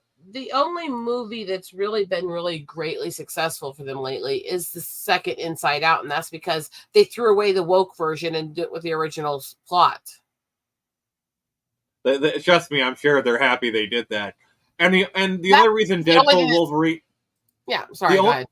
The only reason Deadpool Wolverine was able to be made is because he had the first two Deadpool movies that made a lot of money, and Ryan Reynolds had like the political capital to get Disney to say, "Okay, Ryan, you clearly know what you're doing. The first two movies have been wildly successful. We're gonna let you do what you do. We're gonna have minimal involvement. It's only because the first two movies were successful." Did you see the story that he posted a few days ago about when they started planning the movie and why? Really? The story he put out about the fact that this originated with Hugh Jackman trying to do something to get him back in the acting and be there for him. And this big story he did talk about how much he loves Hugh Jackman and how much he's been a friend to him and stuff. And he published this out on his page about a week ago, I think. It's actually a really beautiful story. Recommendation to track that down if you guys can and read it. It's a long post, but it's beautiful. Well, I think Ryan Reynolds is probably Canada's greatest gift to the world.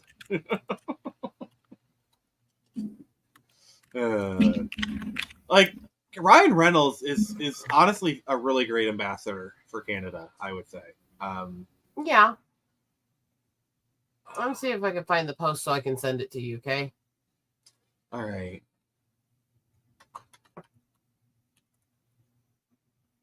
Oh, here it is. One sec here. I'll send this over to you. Okay. But yeah, Deadpool, like Deadpool and Wolverine has been wildly successful. You don't think they're going to take notice of that? Like Deadpool and Wolverine being the highest grossing R-rated film. Like Disney will notice that. Yeah, but they're also known for walking away from money on the table. Yeah. Like look at what's happening in the video game world right now. Like the Wukong game there, the monkey game that came out recently. I mean, Wukong is a literal monkey's paw game. Like, oh, you want a successful game that's not woke? Okay, but it's actually Chinese communist propaganda. Well, not only that, but it, tinfoil hat on here for a moment, but like, it makes you wonder if you've ever studied business, you learn about, especially Asian business, you learn about the very shrewd business tactics of the Chinese Communist Party, because all businesses in China are managed and owned by the Chinese Communist Party. Yeah. You can't do business in China unless it goes through the CCP, and it's Tencent, who owns a big chunk of Western games, is a Chinese communist company. Yeah. And there's this term in Chinese business called sparring partners, where a Chinese company will invest and learn what they can from a company. They'll like invest, get people involved, back the company, bolster it, do whatever. And then once they learn all the ins and outs of the company, they toss it like a used rag. It's done. Yeah, it's like the old story of like, let's say you have an innovative design for a microwave. Like no one has ever cooked popcorn like this before. So, and your microwaves have been selling really well across the world. So you want to sell them in China. So you have to partner with someone for the manufacturing. You partner with them, everything you think is going good. Then all of a sudden, they terminate the deal. 6 months later, you see counterfeit versions of your microwave start to flood the market. Like, they're inferior, they suck, but they're cheap, and they look just like yours, but they have, like, some random branding on it. That stuff happens all the time. Like, that's why I'm actually really hesitant to print my comics in China, because I've heard stories of like people who print their comics in China, and like 2 weeks later they go onto like the Chinese like torrent sites and they find their comic. Well, to use that I guess that tactic in movies, they do it too. They bought into. Remember how heavily they bought into Disney and stuff with like the Iron Man 3 Chinese version and all that Oh, stuff. everyone was doing it in like the late 2000s, early 2010s. Everyone was. Well, now we're seeing the end of the honeymoon. We're seeing the thanks, we got all we can from you. And I have a feeling, and again, this is tinfoil hat theory. I can't concretely say this, but all of the woke crap that we've seen in our movies, all of the feminist stuff, all the putting black people in and all this stuff, like all the rainbow stuff, I think that's the Chi-Coms doing that to sabotage our markets. Because like you said, Disney saw the money on the table with the Deadpool stuff. You heard any of the stories of the backstage bullshit that was going on with Ryan Reynolds had to basically single-handedly say, if you don't do what I say, I'm walking from this film. Didn't they like try to force She-Hulk? They try to do girl boss stuff again, more woke crap, where they were going to have a female. It was either X-23 or a female Deadpool or something. Just show up everybody and be like, I'm the greatest, bestest. And Ryan Reynolds has said, no, that's not happening. That's completely antithetical to the character. I mean, if you want, he's like, you want to put my wife in the Deadpool costume and have her have a great scene? That's cool. We'll do that. We'll have to borrow it for a night, but that's fine. Yeah. Well, like that. The thing that kills me with this whole thing is that strong, powerful women can be done in a way that's respectful to both men and women and actually makes sense. But instead, they go the Mary Sue over the top route in a way that just honestly diminishes and absolutely is destructive to and insulting to both. But here's the other thing, though. Ryan Reynolds didn't actually win all those battles because, like, Lady Pool was the head of the Deadpool Corps. Like, he was the most badass member of the Deadpool Corps. I mean, it really didn't amount to much, but he kind of had to pick, like compromise to a degree with that one. Well, there was, so in the earlier scripts, they were really trying to push She-Hulk in there because she's also a fourth wall breaking character. And Ryan Reynolds gets the script and he's like, no, we're getting rid of this crap. And got rid of it, just wrote out the whole She-Hulk crap. And apparently the actress that played her was like, what are you talking about? I'm under contract to be in this film. What's going on? And they're like, no. I don't know who made those contracts, but it has to go through me. And it didn't go through me. And I didn't get the blessings. We wrote that part out of the script. And she decided that she wanted to try to sue Ryan Reynolds for that. Yeah, with Tatiana, whatever her name is there. I mean, babe, your She-Hulk show failed. Yep. She has no leverage at Disney. Okay. None. Like, she'll be lucky if she gets a cameo in Secret Wars. She'll be very lucky if she gets like one shot in a group shot in Secret Wars. She'll be lucky if she gets like half a scene in Secret Wars. Because apparently they're throwing everything into Secret Wars. Like, she'll be lucky if that happens. Yeah. Oh, Pop Star, is that American Idol movie? Andy Samberg. Is that the one with like Mandy Moore in it? Like it's like a American Idol thing? No, it's Andy Samberg, the Lonely Island crew guys.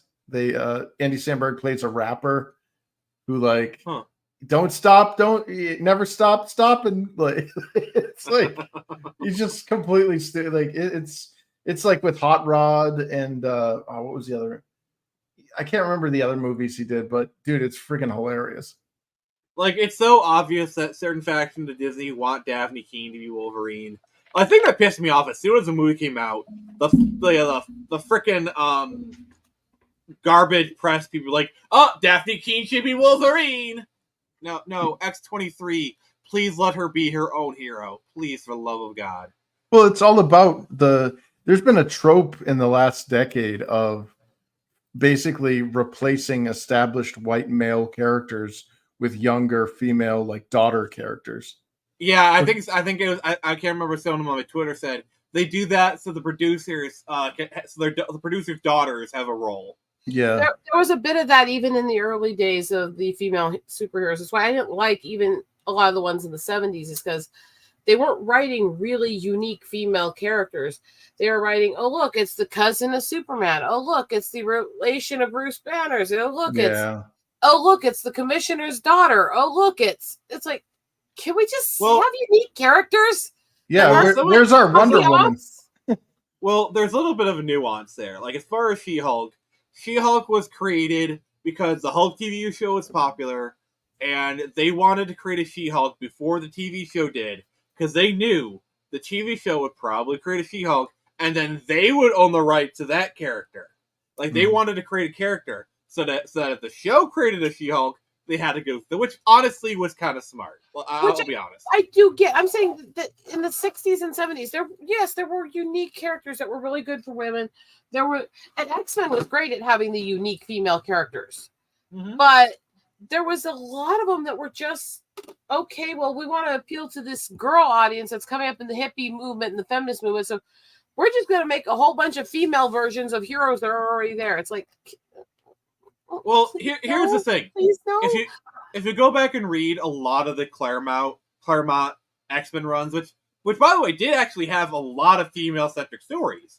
See, the women were powerful, but the men were too. Claremont elevated the men, but he didn't do it by emasculating the men. He did it by raising both up. Oh, sorry. Sorry. I'm trying to unmute you.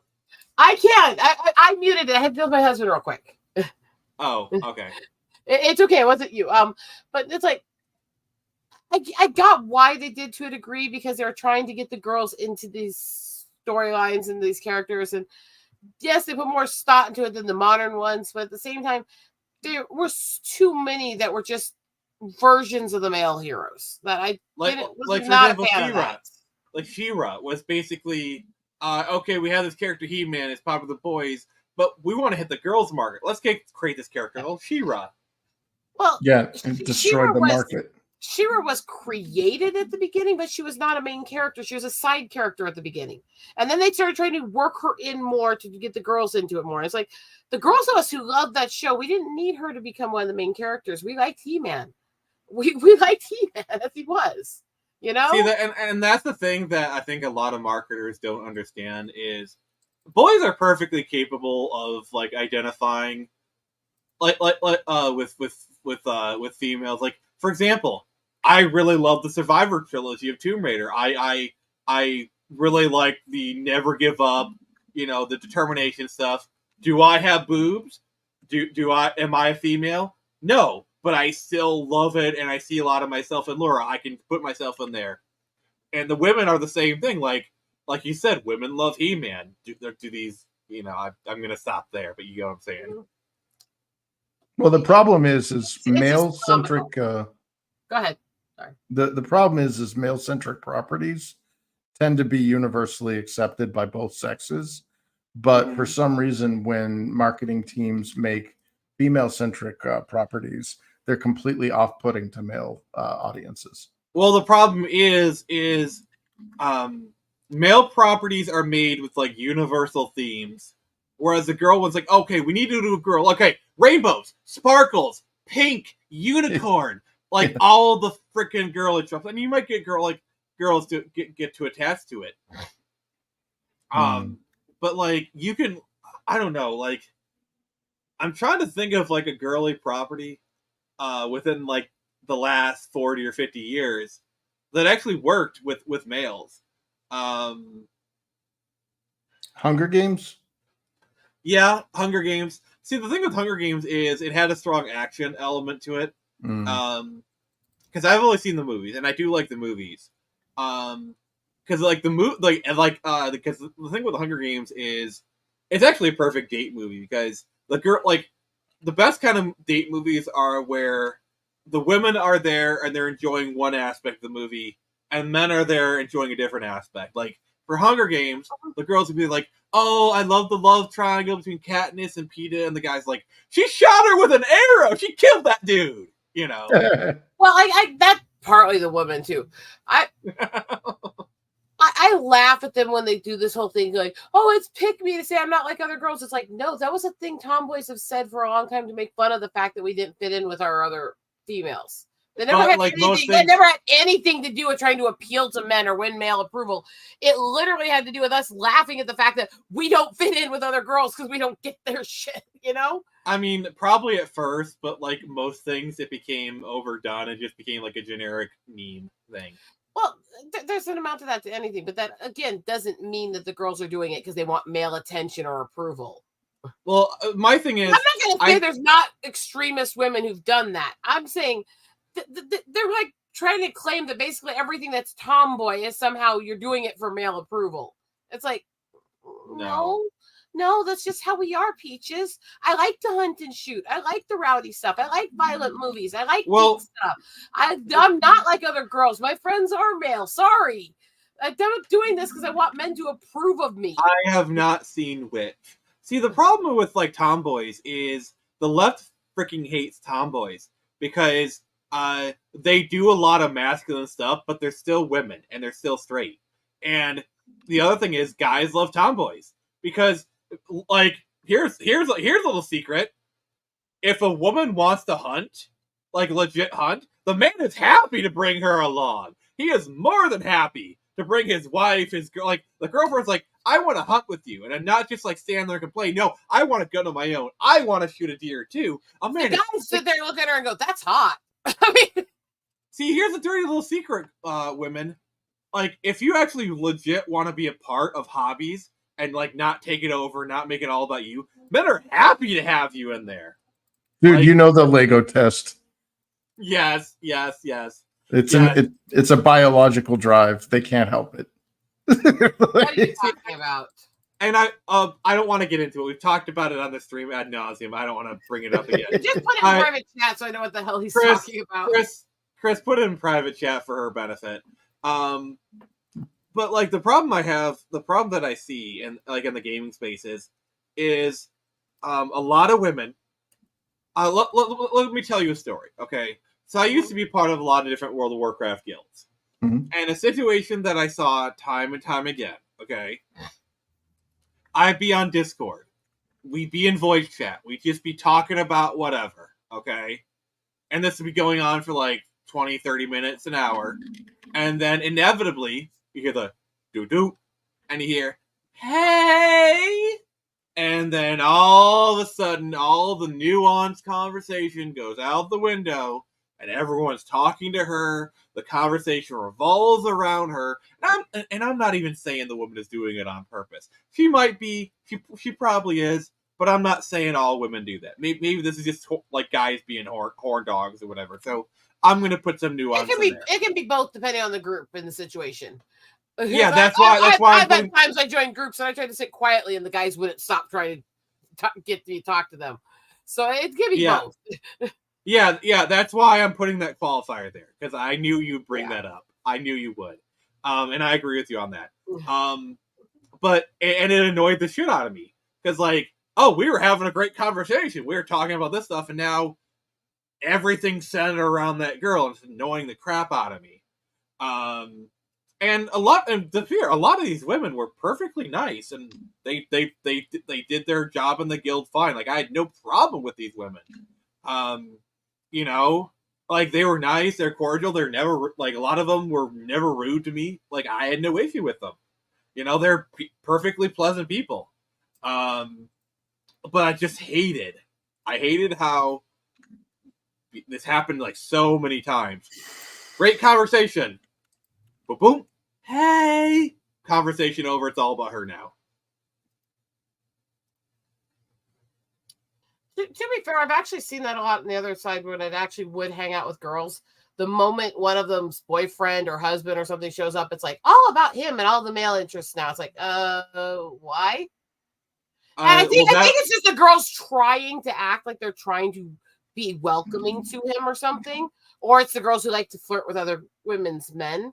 I mean, there is a competition angle. There's this weird angle where when somebody of the opposite gender joins a group that doesn't have anyone else of that gender, it's like instantly they all start fixating on, ooh, somebody here of the opposite sex. It's like, and here's the other rub. Okay, here's the other rub. A lot of these girls, and this is like the worst part. A lot of these girls had like boyfriends or husbands, often in the guild. Which, like, by the way, like, I remember a lot of these guilds. Like, I'd be friendly towards the girl and the husband. Like, sometimes I grouped together with both of them. Like, that was fine. You know, a lot of them were already taken, already spoken for, with a lot of times with a person in the guild. Like, I've met so many like couples who played World of Warcraft, and they were like really pleasantly nice people. But I am going to jet out. I got stuff I was going to do. So. All right, yeah, we should probably wrap this thing up. It's been a pretty good. Over. All right. Yep. Thank you. All right, Chris. What do you want to say about the stuff we talked about? I don't know. We definitely was a lot was said today. So. I mean, it is a Friday night frenzy. We know the topics are more like a set of guidelines than actual rules. My little conspiracy theory there about like the sabotaging of Western media by the communists, or China. Like, I hope I'm wrong, but every indicator I'm seeing is like, nope, you're right. Like, look at how much South Asia or Southeast Asia is owning our lunch. Well, the flip side of that is historically China is great at counterfeiting, great at copying, but they suck at innovating. Like, they can't innovate worth a damn. Oh yeah. That dude. I've worked with Chinese communist drones, and if you like, they're all about process and procedure. They have no abstract thought, and that is ultimately their downfall.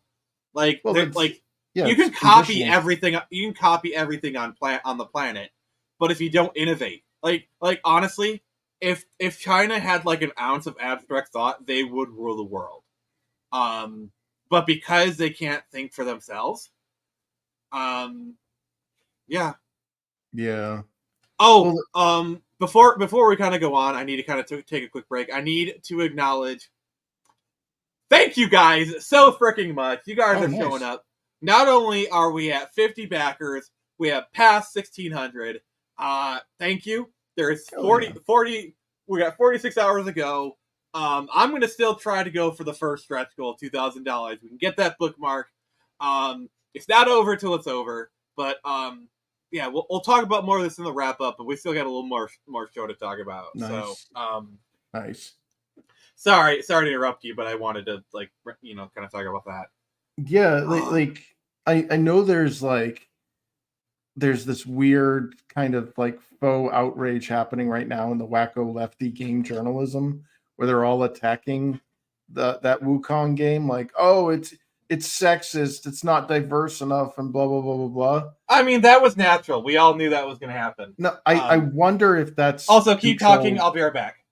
All right, Control the opposition? Yeah, probably. Yeah, I don't think it's real outrage. Like, they were like, oh, I'd love to tell you about our game, but I'm not allowed to, and like all this stuff, because like apparently the developers are like, dude, if you're gonna make reviews of our game, stick to the game and don't infuse any weird like agenda-driven crap in it. Which, in all honesty, I don't see that as an unreasonable request for any developer. But I think it was kind of like just the catalyst thrown in there to stir up the fake outrage. I mean, did we so quickly forget the Kotaku PS5 review? Oh my god, yeah. Well, you remember the Rock Band one? No. It was either Rock Band or Rock Smith or whatever, where literally the person that was writing the review of the product said that they hated those stupid effing instrument games. The heck? And they were like, they decided to go on about how terrible their day was, because they were like, oh, it was a pain to get to the convention where they were showing it off, and then my plane was late, or like a train derailed, and it was like, what does this have to do with Rocksmith or like Rock Band or whatever? Yeah. Yeah, but honestly though, I worry. Like, I'm not like, the Wukong game looks gorgeous. Like, I love Journey to the West. I love that story. I love the the visuals in the game look top notch. Like aesthetically, Southeast Asians just own it. I'm sorry, but like we just seem to have also, can I just say I'm kind of hyped for Crimson. Have you heard about Crimson Desert? No. So you know the game Black Desert Online, right? Yep. So it's being made by the same devs, and if you actually like look at the gameplay, it's very clear. It's like a kind of single player Black Desert kind of thing, which I actually really like. I liked Black Desert, but it was like way too grindy. Like the graphics were really great, combat felt amazing. Oh yeah, it was action orientated.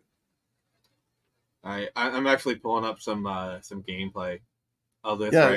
Right, I got to show this to you, man. Yeah, Asian aesthetics, man. They just like take a look at this. Oh, look how the heavens will crown of jewels fit for a queen. I'm trying to get to the sparkle with splendor. Like that looks really good. This looks like The Witcher.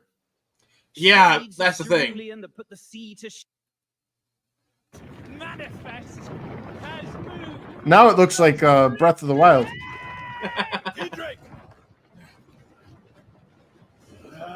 This is what Final Fantasy 16 wishes it could be. Nice. Oh wait, wrong game. Oh, look at it! Look at that! Look at that! You gotta go get the gem and hit it with your two-handed weapon. All right, they're doing some Shadow of the Colossus. Yep, Shadow of the Colossus.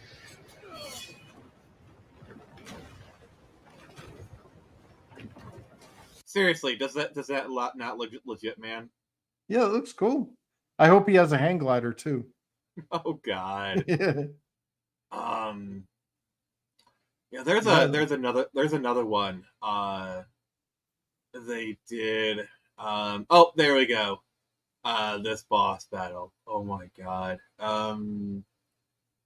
Hey.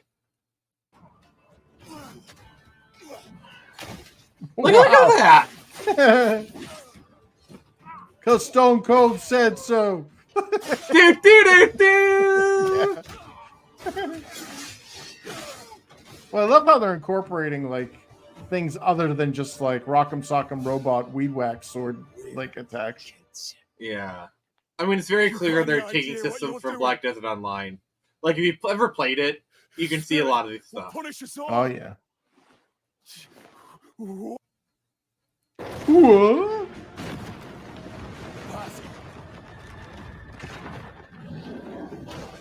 Nice. Like, look at the Wampa. Yeah, take a look. Pay attention to the snow on the ground. See how the snow actually reacts to him. Oh yeah, it's all surface deformation. Yeah. I love how the boss, as you utilize his health, it gets more and more bloody. Yeah.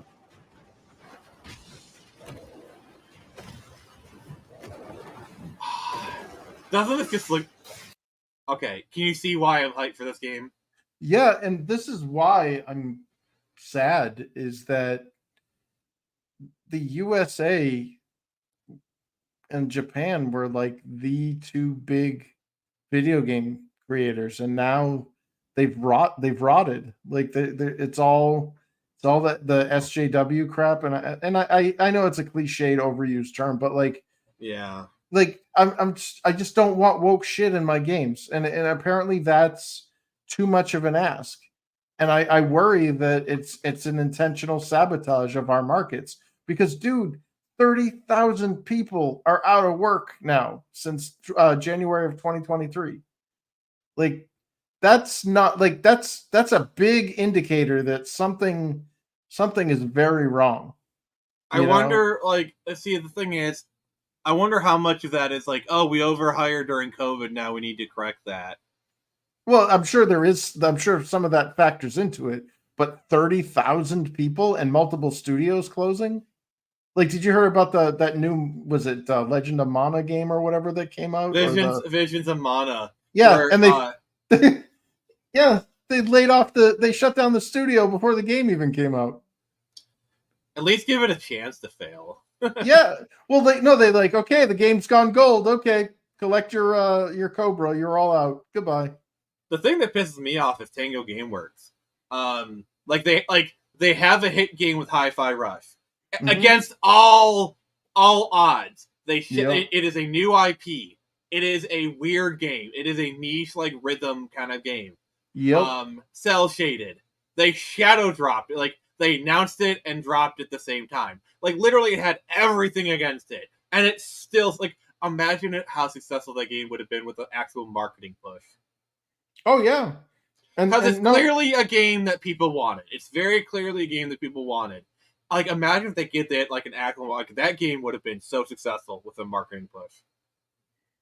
Yeah, that and every game now has to be a major breakout success, or it's an instant like layoff. Like everybody gets fired and the studio closes. Like I can tell you right now, the developers that did that Concord game, they're going to be out of work soon.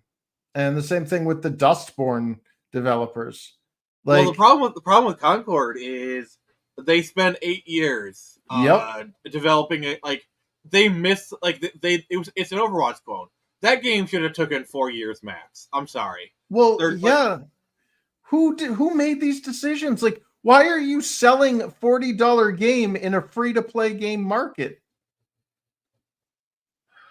You know, why do you make all your characters gross and unappealing? Like, I watched a breakdown. Somebody was showing like, and I'm familiar with a lot of the stuff they were saying. They're talking about like silhouette language and character design and shit. And it was funny watching somebody that's like 15, 20 years younger than me echoing what I would be saying as an armchair game designer now that I'm out of the industry. And it's like, okay, so clearly people are getting it. Why are the out of touch decision makers at these companies, why do they hate their employees so much? Because they're the ones suffering at the end of the day, the ones that don't make the decisions, that have to make these ugly models and, you know, unappealing character designs. Like, yeah, thanks for your work. No, thanks for modeling that trash can character that we made you make. And yeah, here's your pink slip. Thanks. Yeah. I don't know. You know, they did that with the freaking remember Spider-Man 2? Where it was like, hey, let's play as a deaf black lady spray painting on the wall and throw Black Lives Matter and like gave rainbow flags everywhere and stuff. Like, you know, the people that modeled that didn't have any say in those decisions. And they're the ones that are first to get let go.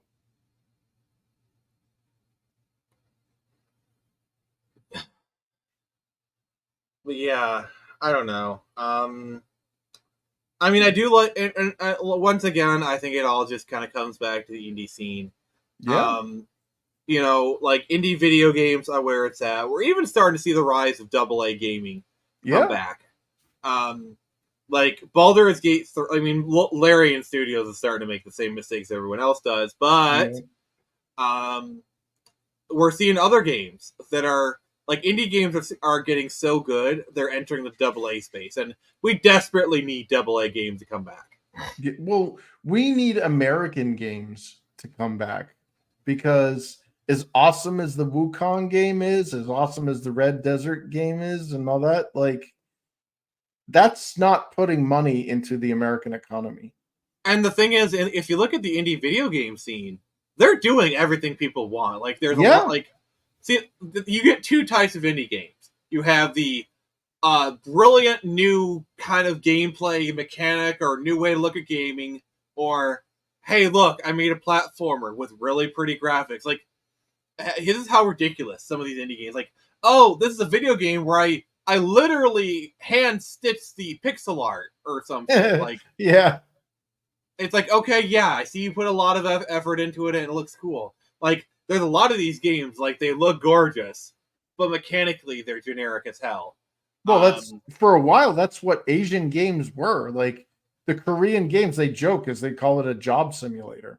Like, all of those MMOs that came out from Korea, like Lineage, the Blood Pledge and stuff, they looked gorgeous, but they were boring as, you know, they're terrible. God, I've actually played a lot. Like the 2010s was really the era of the Korean MMO because there was a new one coming out like every week. Oh yeah, and they're a lot like Bliss Online, Terra. a lot of Terra. I played a lot of those, and they looked pretty, but they're just kind of generic. Yeah.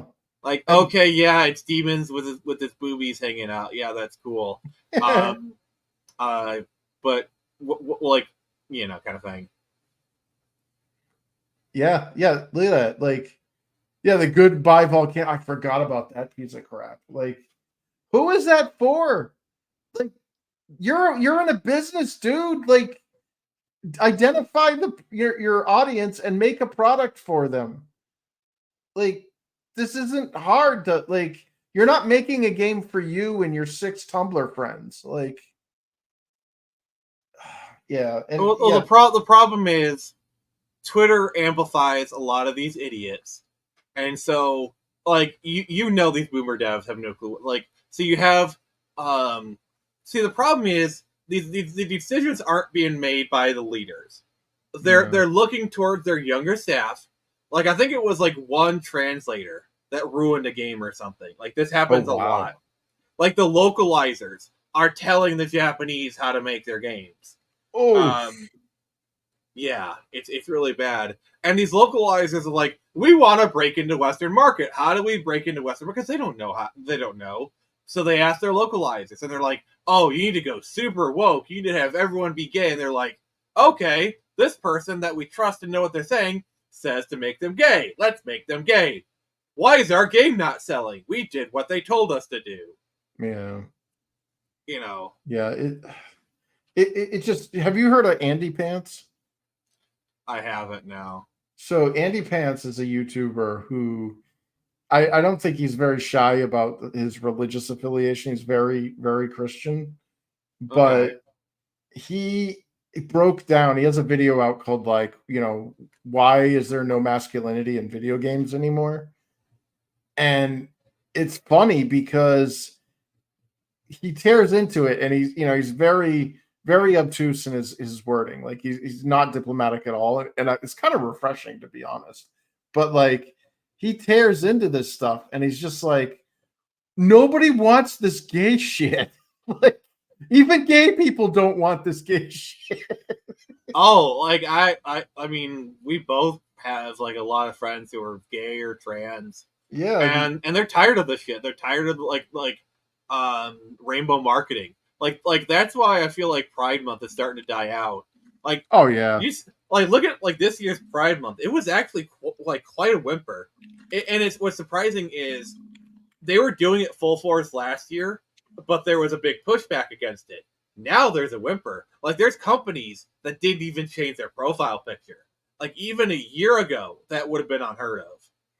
Well, the problem with the Pride stuff was it started scaring the normies. Like, tolerance only goes so far. Like, tolerance is not the same as like celebrating like people's gross bedroom kinks, their own personal sexual kinks and shit. That's not what Pride should be about. In fact, Pride in itself is kind of a messed up concept. Like, I got some friends real that quick, are like, Eric, I need to do this. Robert, it's not your fault. It's not your fault. It's not your fault. Sorry. I'm actually really disappointed we never talked about Good Will Hunting or Dead Poet Society. oh, but Captain, my Captain. Yeah, I love Good Will Hunting. By the way, like we were talking about, like so if Good Will Hunting was made today, it would literally be a Netflix original. Oh yeah. Yeah. So Matt Damon would be out and Michael B. Jordan would be in. Oh no! Who am I kidding? It would be freaking Moesha or somebody, some black chick. Oh God, no! Okay, okay, never mind. Get back to talking about shitty games. Oh God, what the hell was I talking about, anyways? Sorry. Robert brought up something that we should have talked about. That's why I highlighted it. I'm sorry for derailing you. No worries. But yeah, it's like, you know, like we talked about video games and in the indie space. I mean, indie's greatest problem is it kind of has its head shoved up his ass. Well, but the thing is, you see indies that don't have their head up their ass, like Common America. They just put out something that people clearly want. They, as far as I know, they tend to avoid drama, and they're wildly successful because of it. You know, I don't know. I think the problem with indie comics is you had a lot of failed DC and Marvel writers come into space, try to have it be like their second life, and when it didn't work out, they tried to like apply leftist politics. I'm not naming any names, but let's just say the frog boils slowly. Well, did you heard about the recent initiatives that Indiegogo is going to be taking soon, right? Yeah, I'm actually all for it because you want to know how you prevent that from happening. Ship your fucking comic. Well, here's the thing, though: is they're going to create a 2-tiered system.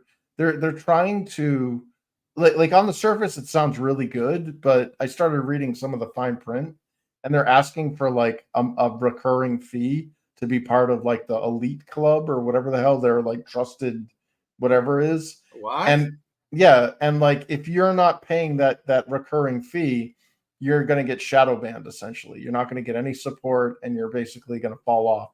You're not going to be featured on any any like up and coming or recently whatever. See, here's the thing. I hate Kickstarter. Okay, it does all this bullshit, but the problem is Indiegogo is doing everything it can. Like Kickstarter's bad, Indiegogo's worse. Like I like Indiegogo, like their interface is better, their campaign builder is better, but Kickstarter is the lesser evil, and I freaking hate that. Well, it's getting to the point now where how you were talking about like the failed DC and Marvel guys coming in and muscling out the riffraff essentially.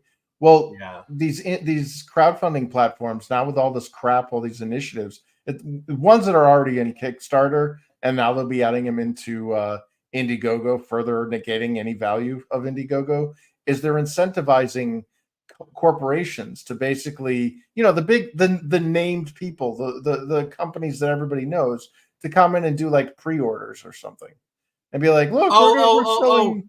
But the book's already done, so it's not a crowdfunding campaign because the book's already done. Yeah, well, at this point, everybody's going to have their books already done on Indiegogo if they want to get paid, because that's what they're saying is that they won't. That new policy they were pushing was you won't receive funds until everybody has a tracking number, essentially, that backed you. That's not good. No, that's terrible, because then it's like everything has to be 100% upfront, and it defeats the whole purpose of crowdfunding. But when you're like Hasbro pre-orders or whatever, or like Sideshow Collectibles, and you're doing you're a corporation.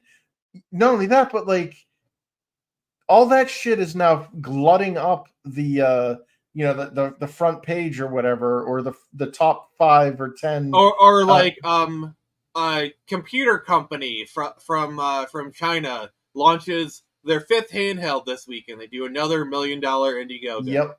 Yeah. Oh yeah, that's like, the other thing. Indiegogo doesn't care about comics. It's not statistically significant. There's no money in it.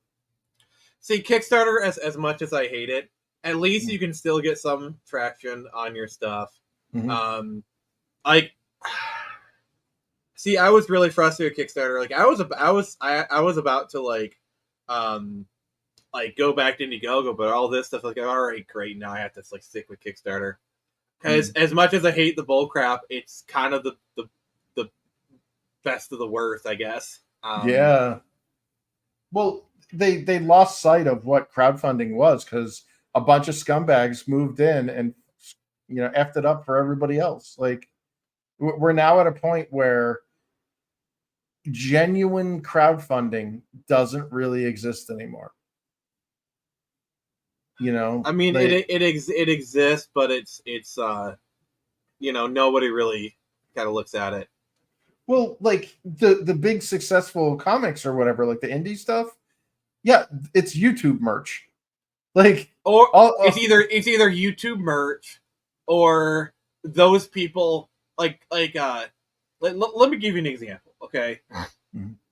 Most of my traffic for my campaigns come from Twitter. Like, I think I actually Indiegogo actually gives you really good statistics of where things come from.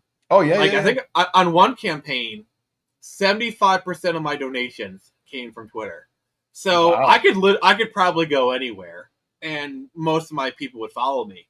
And that's kind of like how see, this is how people are successful in this day and age. It's the same thing with the music stuff, where you need to become a brand, a platform. Where I wouldn't go as far as say YouTube merch, but it's part of the system where you build up a following, and then Nick Phoenix is doing a comic. Oh, I like Screecher, I'm gonna back it. And it's not because he saw it on Kickstarter, it's because I've been waiting for this comic for like a year, a month. Nick's been hyping it up. Nick posted it on Twitter. Oh, I gotta go back it. That's the future of things. And this has been going on for like the past 10 years. It's happened in a lot of industries. Like music has been doing this for the past 10 years. Or like labels are useless now. Oh yeah. And comics needs to get to that point where people can sustain themselves. I think a lot of us can. But we kind of need to get our heads out of our butts. That's Well, what bothers me about Twitter, as far as like exposure or engagement, is I had posted 3D printing things, status updates, whatever on my product. Hey, check out, here's a trailer, and I'll get maybe like 30 to 40 likes or whatever, and maybe less than 100 like engagement. Yeah. I reply, I shit post, and I reply to like political stuff, like what's happening over in the UK with the third world invasion, destroying that country, or Europe being ethnically replaced, all that stuff. I'll post a reply in that, and I'll get like 10,000 or more viewers, and like as sad as likes. it is, that's just the game you got to play. You like for example, I wasn't going anywhere on Twitter, and then I started doing memes, and then I blew up. And yeah, I still do the memes, I still do the funny engagement, and yes, that is my most popular content. But you know what the side product of that is yes, people, they come for the memes, they stay for my witty personality, but at the same time they're like, oh, I like you, Nick, you post funny stuff, you're cool to talk to. Oh, you're doing a comic? I'm gonna back your comic because I like you. I wish I could convert sales. But yeah, I memes, brother, memes. Post more memes. Yeah, dude. Like, I don't know, man. Like, I don't get any sales conversions off that stuff, and it's like Twitter, social media in general has almost become like this political landscape of shit posting. But like, it just, I'm not like it feels like I look at other campaigns across everything, and everything is on a downward trend right now. And I don't know if that's just because of the Biden economy we're in right now, or if it's because like the well has dried up. Like enough bad customer or bad will in indie comics have driven people away. Well, They're like, this is where I'm big on building up your own fan base. Okay. Yeah.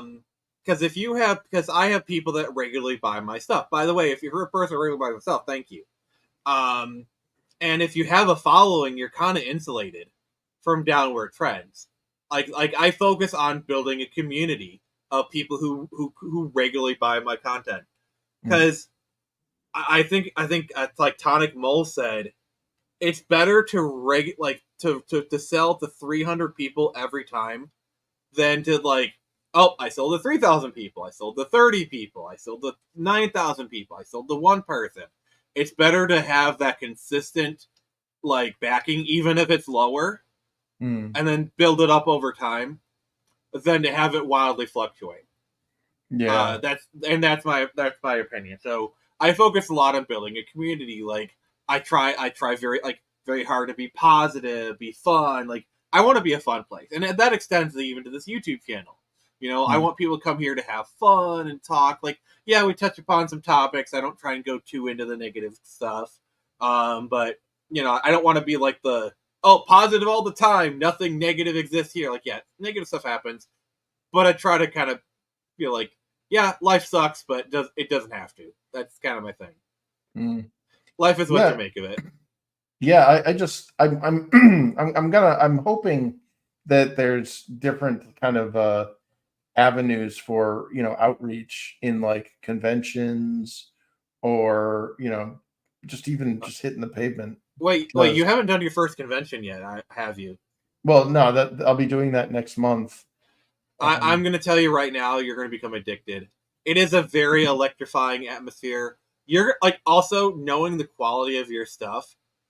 You're going to be like, holy shit, why have I never done this before? Like, I just made $5,000, like that kind of stuff. Well, it's because the quality of your stuff is honestly freaking amazing. Like, here's the other thing. Like, obviously do Comic-Cons, but have you thought about doing tabletop conventions? Yeah, but like I have a very limited like radius around where I can move. Like I can't take planes. Like look at this for example. Like, let's talk about building a community. Johnny says, "I like you, Nick. You sometimes read my joke comments." Like this is perfect example of what I'm trying to say. I've built up. I mean, obviously, I'm not like buddy with Johnny, but like we're friendly on Twitter. Like we have kind of things. I actually like being a smaller creator. I actually like knowing the names that pop up on stuff. It's a lot better. But I love stuff like this. Johnny comes in with a funny comment, a bit of an inside joke. That's what I try and do. Thank you, Johnny. You're awesome. And you know what? That also stuff. Like I imagine Johnny saw that highlight and I praised him. And he's probably feeling pretty good about himself. Don't get too big of an ego, sir. I don't like that. But that's all it's about, is building a community. Like I resisted doing a YouTube for so long, but that's like, you need to build your own platform. And now that I have, and I'm actually built my own platform, I am so grateful I did. I don't need to go onto Bancroft to launch my comic. I do it on my own channel. And I get 1/3 funded that night. Yeah. I mean, to be fair, if I went on Bancroft, I'd get funded that night. But I'm trying to, like, this is me like being confident but also being honest at the same time. Dude, speaking of Bancroft, I got his book this week. Wow. Oh God, I saw some of the his in progress art. Dear God, the detail that man puts in his books. Dude, so as much as I really like the art and I liked the story in the first one, haven't gotten around to reading Paint to Death yet, but the quality, like just from like he has a nice, like I don't know what the term is, like a rubber matte, like velvet touch for the hardcover. So I got the 2 hardcover books and then the 2 soft covers. And I would love to see a whole, like I would definitely buy whatever the 3rd book is in hardcover if he can maintain that level of quality, because it felt expensive in my hand. Like, well, Bancroft is kind of the ultimate example of what I've been trying to say. Bancroft built an audience, kind of by doing similar things, by like just being a realist, positivity, cool atmosphere. If you haven't realized, but I respect the hell out of Bancroft.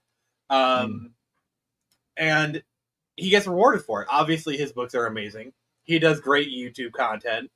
And he's rewarded for it. He has his own community. I think the future is building your own community. And the thing is, just a person is not beholden to one community. Like, for example, just because Johnny's here, he's sorry you're in line to fire, brother. Like, Johnny's a fan of me, but he could also be a fan of you and support both of us. Like, we don't have to fight over backers. Like, these people are perfectly capable of like backing more than one person or whatever.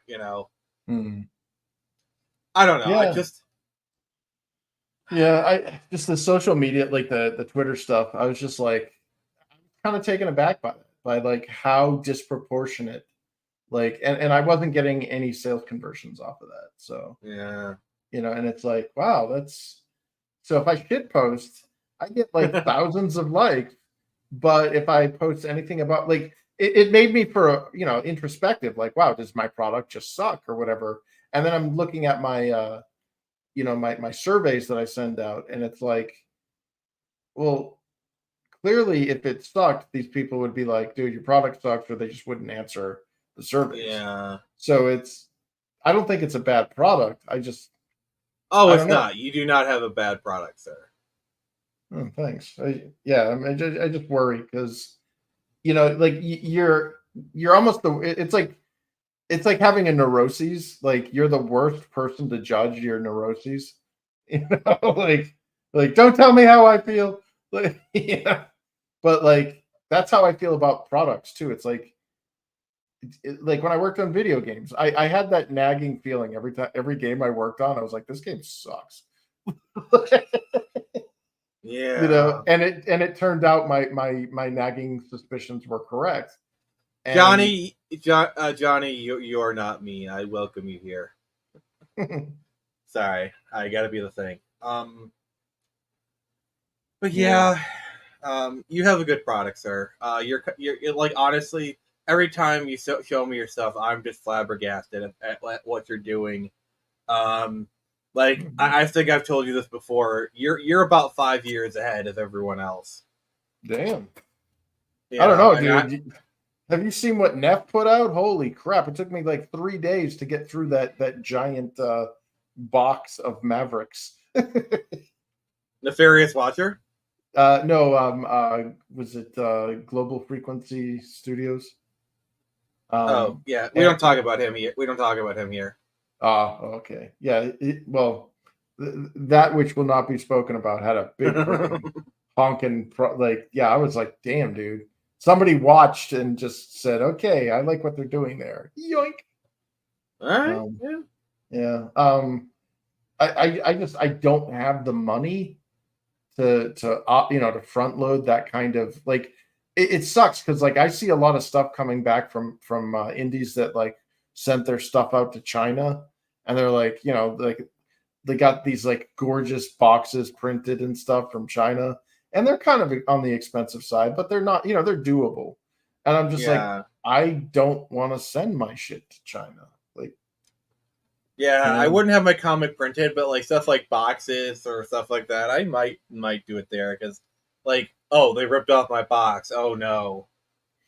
Yeah, well, it's more than just like ripping off the box. It's like you're giving business to the enemy. Yeah. Like people don't understand. We are at war with China. We've been at war with China for several decades. I get that. And it just every time you send money over to the enemy, you're making them stronger and us weaker.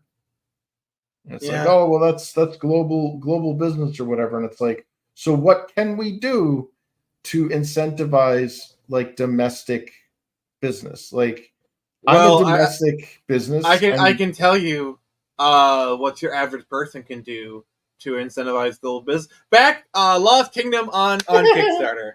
Sorry, I was waiting for that in. Yeah, man. We need to start wrapping up. I actually might be going on Iron Age nights here. Oh, nice.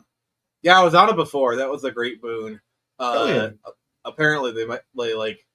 I was talking because like my editor is one of the regulars on that stream, and because I'm on it, I'm in like in a special class now. Is that Jane? No, who is it? Is it Royce from A Drink with Crazy? Which I just want to say, having to get to know Royce, he is such a cool guy. I really like that dude. Smart as fuck. Oh my god, that dude is oh my god. Great dude though. Great dude. Nice. So we're gonna wrap up here. Please, for the love of God, but back Lost Kingdom. It's almost done. I will be doing a closeout stream on Sunday at 6 p.m. with my editor, Daniel P. Riley. We're gonna close it out, kind of go from there. And Screecher 3 comes in October. So Chris, What do you got going on? Where can we find you? Yeah, I'm currently printing out the bases for my glow in the dark water leaper statues. For hopefully I'll have those on sale next month for Infinite Tale Chronicles 2. If you want to see my progress or what I'm currently working on, you can head on over to infinitetailchronicles.com or check me out on Twitter and watch me shitpost at Infinite Tale Comic. And yeah, thanks for having me, man. Yeah. So thank you everyone for joining us. Please back Lost Kingdom on Kickstarter. Join us tomorrow as we play some crazy modded Skyrim. That's going to be a really fun time. And as always, this is Nick from the Phoenix Press. And remember, I can only show you the door. You're the ones to walk through it.